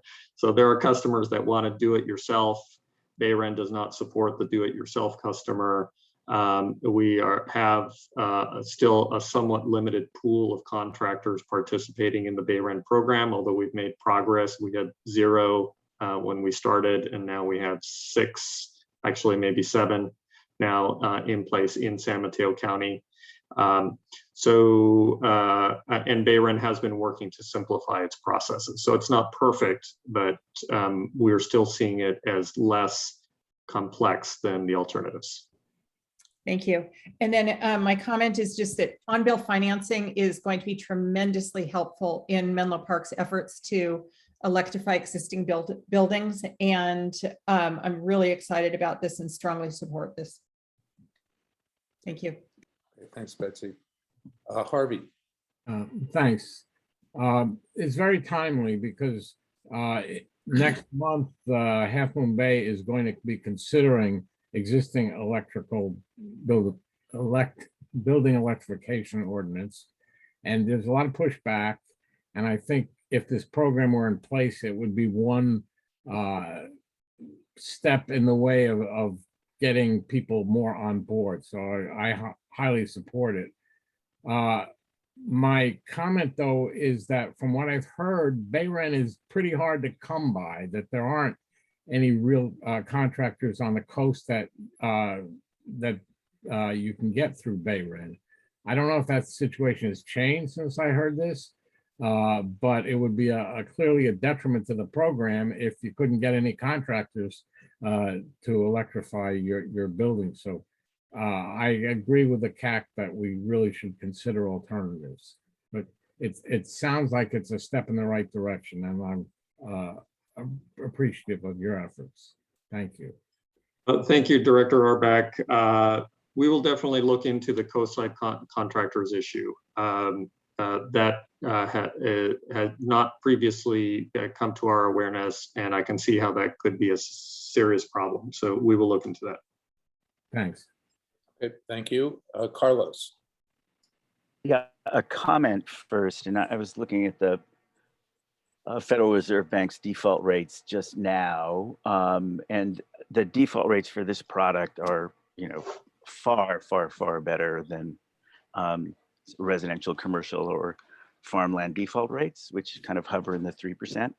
So this sounds like a pretty safe bet. Now, I don't know how many actual households are in your number size, but yeah, it's a really, really, really low default rate, particularly on the residential side. So I'm not that worried about the risk. I am, though, interested in what are your thoughts about income targeting? Because clearly, I mean, I could see this program being more effective if you income target towards the lower end of the spectrum, simply because those will be the folks, the families, the homes that will take a long, long time to move to. They will not be early adopters. And I see a program like this moving them in that direction. Sure. So our thinking at this point has been that we're at the beginning of the building electrification market. And so one of the urgent needs is to start to develop some momentum. And by developing some momentum, the cost of products comes down, contractor experience goes up, willingness to recommend these products, and so forth. And so we're not recommending constraining the program in the on-bill finance program at this time. The simple underwriting will make it available and hopefully easy for many lower income homeowners to participate, understanding that that doesn't apply to the renting population. And so our hope is to really motivate volume as really the key objective of this effort. Certainly in the future, should we start to see some significant volumes and the capital pool not be sufficient, we would certainly want to make sure that it remains accessible to those most in need. And as the advisory committee recommended, we should review this program in 6 to 12 months to see what the uptake is and whether we have a supply constraint, if you will, in the finance. Mr. Chair, may I just ask one follow-up question? Sure, go ahead. So will you be collecting data that will allow us to look at, or allow you to look at income ranges and who is utilizing the program? Because I think it would be helpful for the PCE board to, in a year, actually see if it is the capable of folks who are maybe capable of financing this in a different way, utilizing the service, and perhaps the lower income sectors not. So will you be able to identify that information and provide that data? That's a fair question.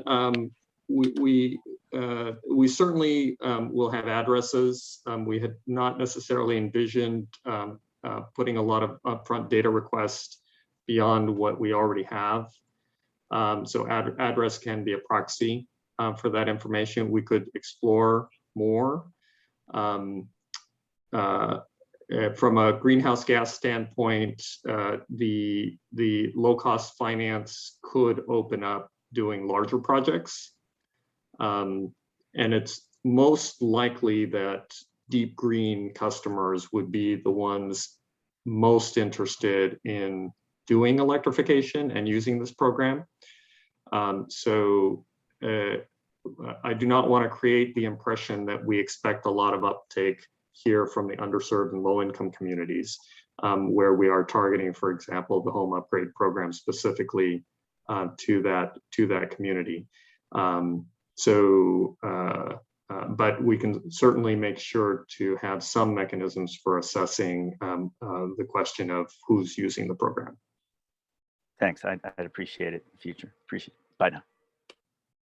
Okay, I have a comment from Ann Schneider.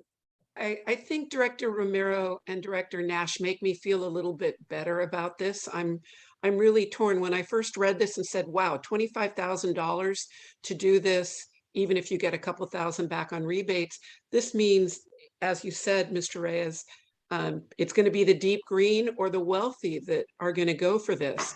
I'm still remodeling this house up here in Millbrae. I couldn't afford that, and I don't want to take on the debt. But you think middle class Americans who want to do a little green might go for this? Or is it worthwhile just to get those examples out there?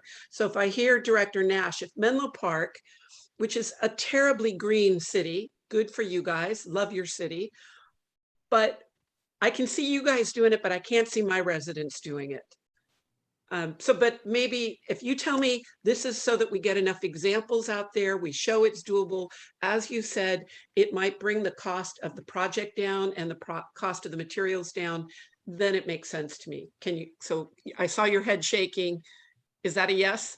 Well, by increasing volume, so more people installing heat pump water heaters or heat pump space conditioning systems, costs will ultimately come down. More contractors will be familiar with the products and quote more reasonable costs. Those are the ways that on-bill finance can help the market ultimately bring costs down for everyone. Now we're going to market this to everybody, and we want contractors out there saying, hey, you should do a heat pump water heater. This helps reduce the barrier for anybody who walks in the door and says, yes, I'd like to do that, but I don't want to shell out $2,500 today. Can you help me figure out a way to do it? I think the quote we had here was 2,500. If maybe I had a typo, so we want to help reduce the barriers with this tool, and it's one of several tools to help promote adoption. Okay, thank you. Betsy. Thank you. Just one follow-up, and that's, well, first of all, just to respond, Menlo Park has a very wide economic diversity. We have people at all ends of the economic spectrum. And what we're really hoping that this on-bill financing program will handle is the middle section, because as has been said, there are plenty of people who will be able to afford the electrification by themselves. And we are hoping to have other programs to handle the lower incomes. And we're really seeing this as targeting the ability of middle income residents being able, homeowners being able to electrify their buildings. Thank you. Great. I've got a comment, and then I've got a comment from Rick Bonilla. And I just want everyone to be aware that we're approaching our 2-hour point. You know, it's going to take a multitude of different experiments and activities to address this climate issue. And I think that we don't exactly know how it's going to go, but we've got to try anything that we can that's going to move people forward. And absolutely, it's critical to address not the wealthy, who are easy to adopt experimental solutions, but everyone else. And we just don't know how it's going to go. That's one of the reasons I love the program that focuses on the kids, because the kids are going to influence families up and down the economic scale. I think for us as PCE, we've got to really look and measure everything we do. So we get into this and we try this out. That most of this $1 million is going to come back. This is not a balance sheet issue, or it is a balance sheet issue. It's not an income issue for us, because we're just dealing with this as a balance sheet item. We're lending the money and then we're getting it back. The benefit for the customer is that there's no interest on it. We have to see how much that's taken up. So far, Sonoma's had 30 people take them up in a matter of 5 months. And I just think we have to try whatever we can to see what we can do. And we know that getting people to convert from natural gas water heating, which, you know, doesn't cost an enormous amount every month, but changing that to electrified water heating is going to be a challenge. It's especially going to be a challenge for people that don't spend a lot of money on hot water. But we've got to do everything we can. So I'm glad that the staff is exploring this and pushing on it. And I think it's intelligent that we're beginning by going through BayREN. And I think that the comments that we got from the CAC were particularly poignant and helpful because we need to review this at least after a year and really understand what our experience has been so we can decide if it's something we want to continue and expand or it's something we want to drop. Rick. Thank you, Mr. Chair. I just wanted to add that a couple of months ago, I attended a CAC meeting, which had presenters from Sonoma County Clean Power, from Sacramento Municipal Utility District, I think East Bay Clean Energy. They spoke about, especially SMUD, their existing on-bill finance program. And it sounded as though they were being very successful in getting members of the public to take up this program and use it to finance these types of efficiency programs, and they were gaining traction. Also, I noticed that Sonoma Clean Power said they were going to start, and they recently opened their brick and mortar facility in downtown Santa Rosa. I am a customer of Sonoma Clean Power, so I get their information. I'm on their 100% renewable energy product there also. And I haven't visited yet, but I intend to. But I want to say that I was really impressed by what I heard. And so when we discussed this at the executive committee meeting and Raphael made the presentation, I found it to be definitely a way that people who live where I am in San Mateo would find an opportunity, an affordable opportunity to make upgrades that they otherwise might not. And I think the hardest part of this is going to be getting the message to them so that when they think about changing a water heater or a furnace, they'll consider this option. So outreach is everything with this. I think the finances are doable. People are ready, I think, given the current climate and what everybody is coming to know about climate change. I think people are ready to take positive steps. So I really support this, and I intend to vote in support of it.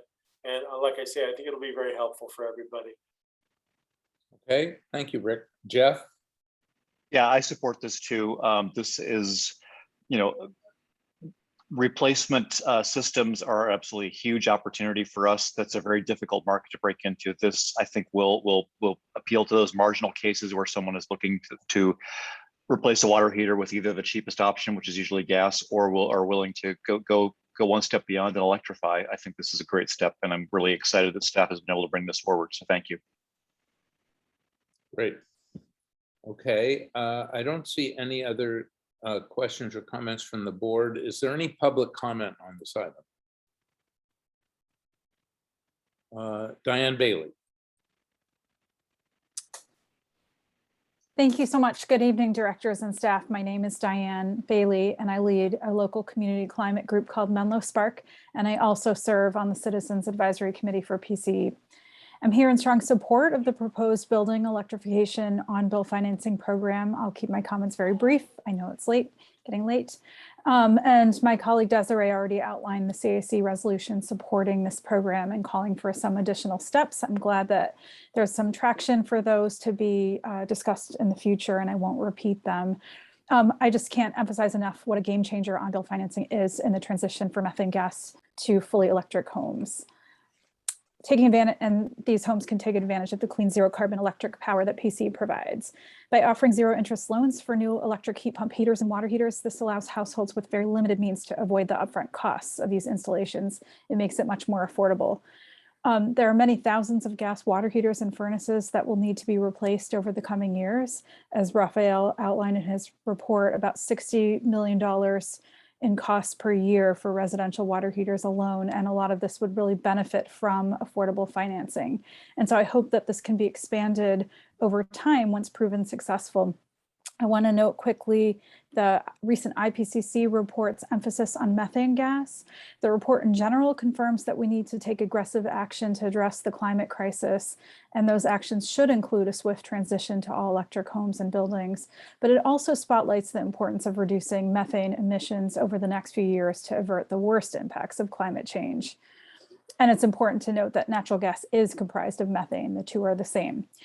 I want to touch briefly on Director Alf's comments earlier about the inventory improvements that are planned. I hope that these improvements can be made countywide. They're a very big deal.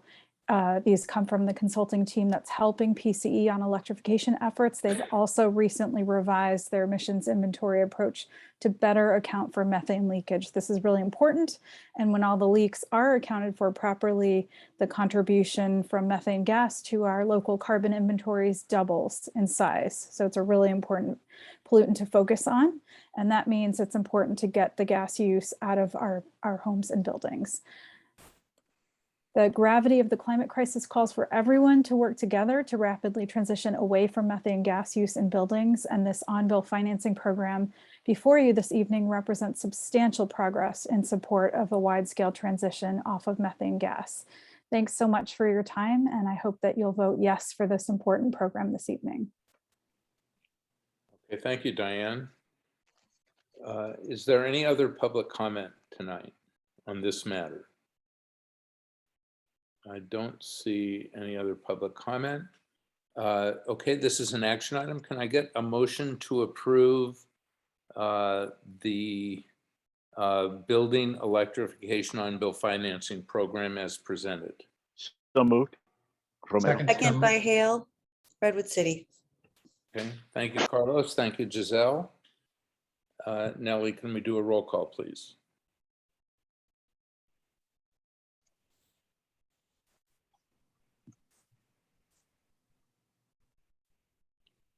San Mateo County, Yes. San Mateo County. We'll circle back. Atherton, Yes. Belmont, Aye. Brisbane. Yes. I apologize for my dog. Burlingame, Yes. Colma. Daly. That sounds like yes to me from that dog. And Daly City says yes as well. Thank you. East Palo Alto. Wow, wow. So sorry. Foster City. Yes. Half Moon Bay. Yes. Hillsborough. Los Banos. Yes. Menlo Park. Yes. Millbrae. Yes. Pacifica. Woof. I mean, yes. Yes. Portola Valley. Yes. Redwood City. Yes. San Bruno. Yes. San Carlos. Yes. San Mateo. I'm with the dog. Yes. I take that as a yes. Yes. South San Francisco Yes. and Woodside. And circling back to San Mateo County.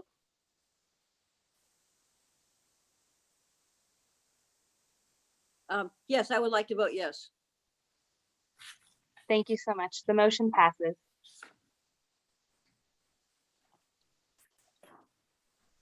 Okay, thank you, Nellie. So the last action item on the agenda is approval of PCE's rate-making methodology for Los Banos customers. Thank you. I'm going to be giving this presentation. Can you go to the next slide, please? So just want to review before we get into it, the current PCE process for setting rates. So this is the process that we go through currently and that we have been using since we started service in San Mateo County for how we calculate what our rates are, so what PCE charges customers. We start with the PG&E generation rate for every rate tariff. Multiply that by 95%. So we start with a 5% discount on the PG&E generation rate. Then we back out the PCIA vintage. For this instance, in San Mateo County, we used the 2016 vintage because that's the vintage assigned to our territory for when we started service. And then we back out the franchise fee surcharges, also 2016 vintage. And then in the end, after all of that, we get what we call our sort of the published PCE generation rate. This is the rate that we publish on our website. This is the rate that Calpine uses to calculate our half of the bill on our charges for all of our customers. And just as a small note, there are a handful of our customers that have, in San Mateo County, that have a different PCIA vintage than the territory standard for a variety of reasons, mostly because they, at some point, maybe opted out of PCE service and then decided to rejoin later.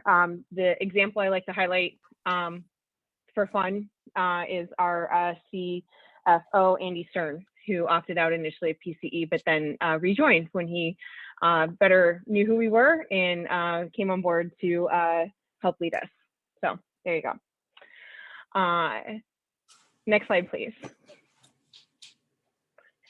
So, with that PCIA, so I, kind of talked to this a bit before, but the territory vintage, and this is important for this conversation for Los Banos, but the territory vintage of PCIA is set based on when that PCA completes enrollment. So we completed our mass enrollment in San Mateo County during the 2016 vintage year. The vintage years run from July 1st to June 30th. So they don't run on the calendar year, they run like on the fiscal year, July 1 to June 30th. And then the vintage years and for PCA and franchise fees, whenever we calculate our new rates, we use that 2016 vintage for San Mateo County. There's a chart. If you've never looked at the PG&E tariff documents in depth, you can. They list out all of the PCA vintages by vintage year and surcharge on every tariff document. But we always zero in on the 2016 one when we do our San Mateo rates, because that's what applies to the vast majority of our customers. Like I said, the small caveat is that a handful of our customers don't have a 2016 vintage, and then their rates are maybe a little bit below, a little bit above that 5% discount, just based on whatever their PCIA vintage is being charged by PG&E. Let's go to the next slide. So now we're dealing with the Los Banos enrollment. Los Banos is scheduled to enroll in April 2022. We're going to be doing a mass enrollment of most customers in April of 2022. We're also planning to do a rolling NEM enrollment for the Los Banos territory to better acclimate the solar NEM customers into the transition to PCE. We did that when we enrolled in San Mateo County when we launched service. We want to offer the same sort of opportunity for solar customers in Los Banos to have a smooth transition. What that looks like is that customers that have a solar system that are on the current annual billing with PG&E would transition to PCE during their true-up month. So they would have their true-up month and they would get their true-up bill from PG&E and then transition to PCE during that month. That's our plan and how we plan to handle most of the solar customers in Los Banos. If we trigger a mass enrollment, like we just said, well, let's just enroll everybody in April 2022, it would potentially cause a lot of trauma for, solar customers that have a true up in like July, August, September, that have an early true up and have that reset, 3, 4, 5 months ahead from when it was, they were expecting it to happen. So in order to sort of minimize that process and create a better enrollment experience, that's what we're planning to do. Because of that, majority of our customers are going to have a 2021 vintage in Los Banos, but there will be a small amount of customers that are going to end up with a 2022 vintage. Customers that are enrolled before June 30th, 2022 will have that 2021 vintage. Customers enrolled after July 1 will have a 2022 vintage. Over 90% of Los Banos customers are going to end up with that 2021 vintage. Go to the next slide, please. So the vintage year, when it comes to calculating rates, you know, when we started to dig into this several months ago, it became apparent that we had some pretty, you know, big challenges that we needed to work through in considering how we were going to apply rates for Los Banos.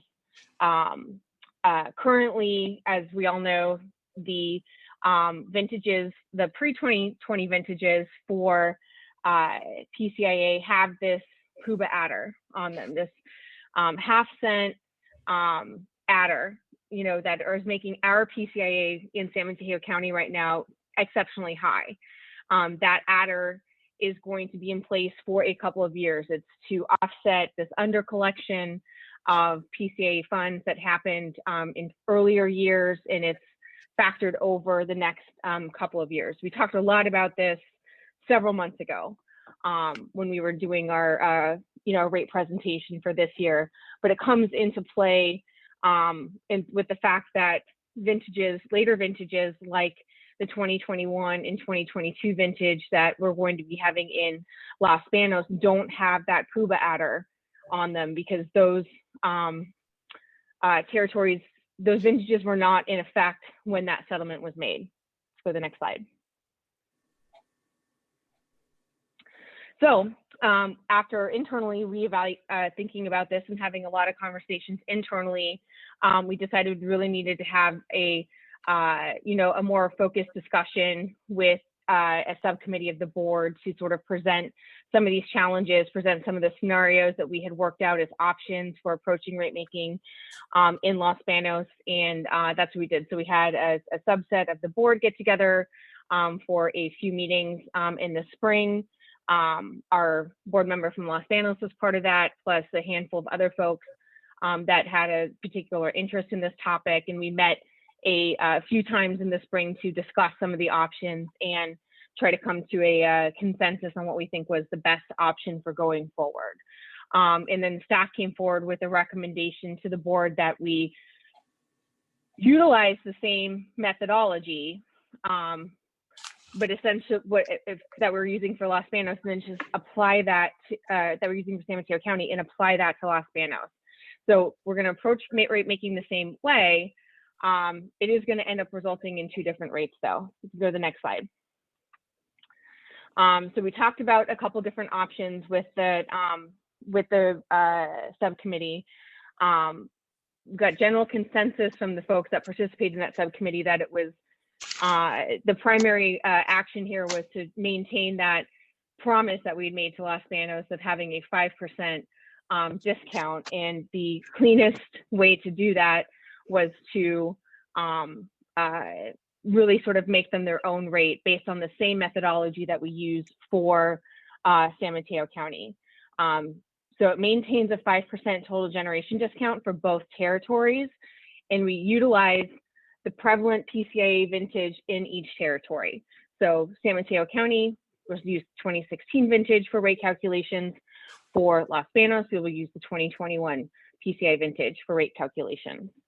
You know, key benefits for this is that each territory is going to end up paying the same overall cost for electricity. Everyone's going to receive the same 5%, you know, discount on generation rates from PG&E. There are challenges to that, though. It means that we're going to have a different PCE rate for each territory, and because the rates are going to be different, one rate is inevitably going to be higher than the other because of the different vintage surcharges. And other complexity is staff has to calculate and maintain two sets of rates. So it's not, you know, it's not easier to do it this way, but it's, in my opinion, it's cleaner and more straightforward with regards to maintaining the same discount for both territories. Go to the next slide. So here's just sort of an example of what this actually looks like. So we did this modeling off of the E1 rate, which is the flat residential rate, and we looked at the rates at the current year. So these are the current rates in place right now with the current PCIA vintages and the current surcharges that exist for 2021. I just want to make a special note that these are not going to be the rates in effect next year. We actually don't know yet what the rates for next year are going to look like, but this is what they look like today. So this is what you have to compare with. So if we start with the PG&E generation rate, you can see it's the same, for both territories, 95% of that PG&E generation rate, same for both territories. Where we get different charges is when we start coming into the breakdowns here for the surcharges for PCIA and franchise fee surcharge, and then the differential there on the PCE portion of the rate components. So the total charge that the customer is paying for generation is the same, but the breakout between how much of that is being collected by PG&E and how much of that's being collected by PCE is different. Let's see, let's go to the next slide. So for those of us that think a little more visually, we added another chart in here, a bar chart to show, this is representing the same numbers that were on the slide before. The total generation rate at 95% of PG&E's generation rate, the same for both territories, but the breakout in where those charges are allocated is different. In both territories, the blue area represents the PCIA, and the orange area represents franchise fee surcharge, very small, negligible in both cases, and then the PCE rate is in green. So you can see the total charge is the same, but how those charges are distributed amongst the different categories is different based on each territory's PCIA rate. Let's go to the next slide. So after going through, this exercise and having a lot of discussion, with the board members, staff came forward and recommended that we maintain that existing rate methodology for Los Banos. We get a consistent 5% discount for each territory. Even though there's a different allocation of fees between PG&E and PCE, the total paid by the customer is the same in both instances, in both territories. I'm happy to take questions. I know that's a lot to take in. It's complicated, it's messy, but if folks have questions or things that they weren't sure about that they'd like us to review more, I'd be happy to do that. Yeah, okay, so please think about your questions. Let me make a comment from the subcommittee while you are thinking about your questions, because as Leslie said, this is a complicated area. And what is going to be published are the PCE rates. And the PCE rates will be different because of the way that we do our rate setting, which is we first take this 5% discount from PG&E. And the problem with the variability in the PCE rate is that we're completely subject to and influenced by whatever the PCIA rate is. And as we know from the months and months of discussion we've had in trying to understand this PCIA nut, these things are just not easily predictable, and they completely change. So one of the issues from the subcommittee that I felt when we went through this is, well, right now, this is what the PCIA rate is. And the San Mateo County PCIA rate, because of the vintage 16, is quite a bit higher than the projected PCIA rate for Los Banos, because it's a different vintage year that it's based on, but it could easily change in the future. And we know it will change. And if we didn't maintain a consistent approach of taking our 5% discount from PG&E's rates, we could see some incredible fluctuations based as a result of that PCIA rate. And we're going to see our rate will be published and it will change because our rate is the 5% discount from PCE or PG&E minus that PCIA rate. And as that PCIA rate changes, it forces our rate to change. So I strongly support the staff recommendation here because I think it's the most consistent way for us to treat all customers equally. Donna.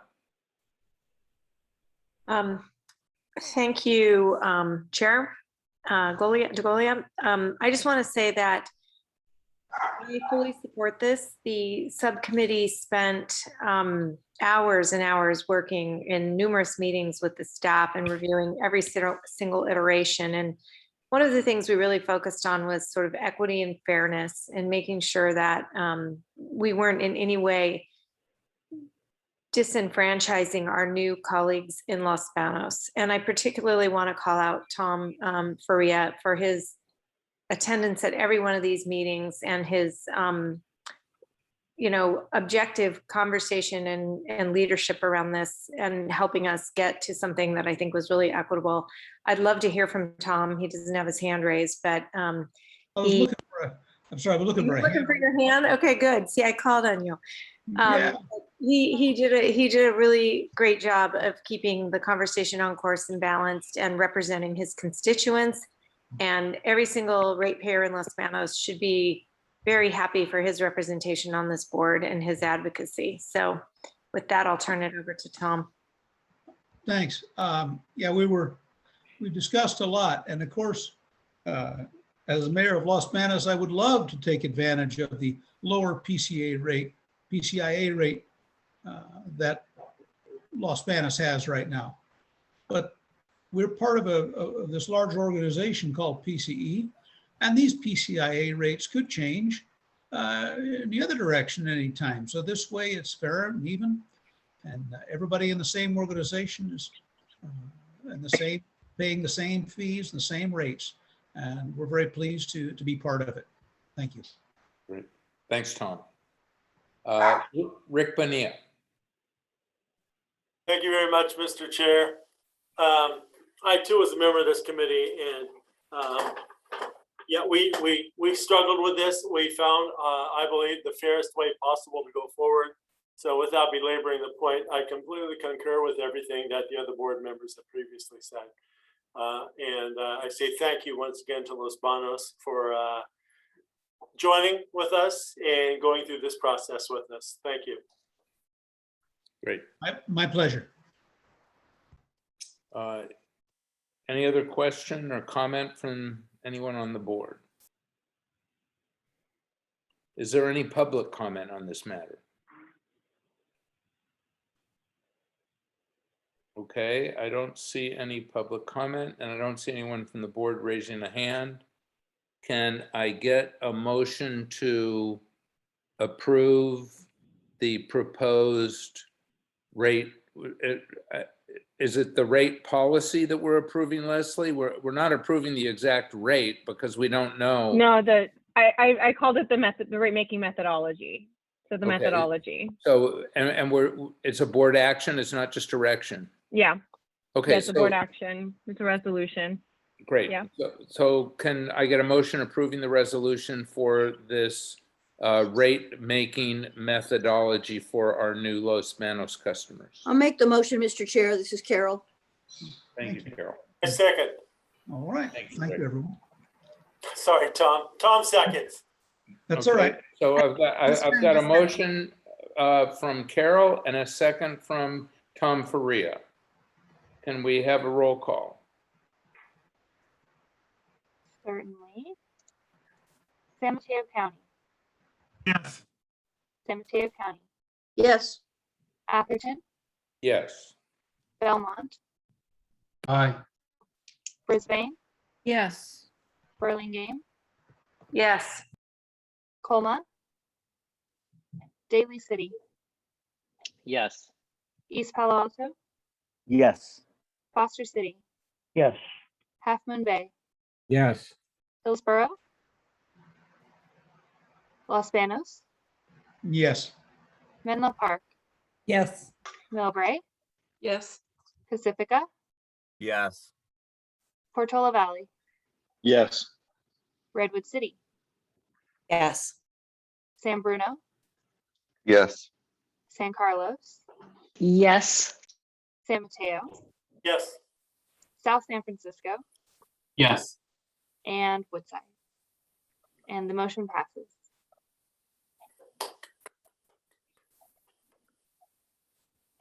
Thank you. Thank you very much, Nellie. That brings to a close the action items. The next item on the agenda is board member reports. But I just want to point out to everyone on the board that there are about 10 information-only reports that the staff have attached to the packet for tonight, and they're very informative. I strongly encourage you to take a look at them. Does anyone on the board have a report? Betsy. Thank you. I'm not sure it's a report, but I wanted to thank PCE for supporting Menlo Park's efforts to electrify the existing buildings. It's under the information items, community energy programs, report number 18. And we really wouldn't be at this place as a city without PCE's report. And we have a council study session next Tuesday, August 31st, on electrifying existing buildings, the cost effectiveness that TRC has done with their staff and consultants. And thank you especially to Rafael Reyes, who sort of led this effort.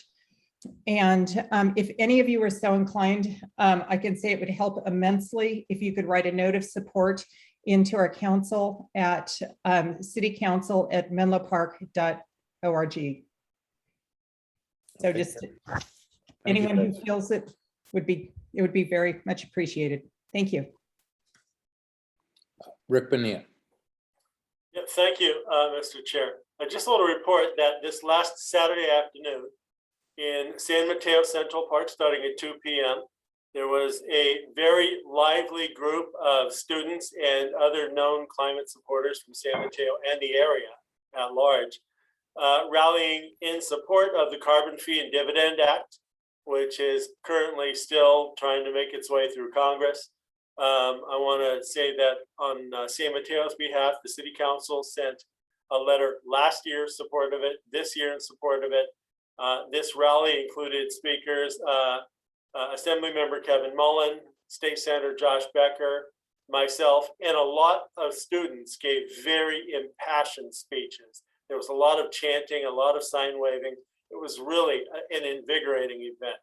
So I just want to report that it was a great show from students and many other folks in the county of positive climate action.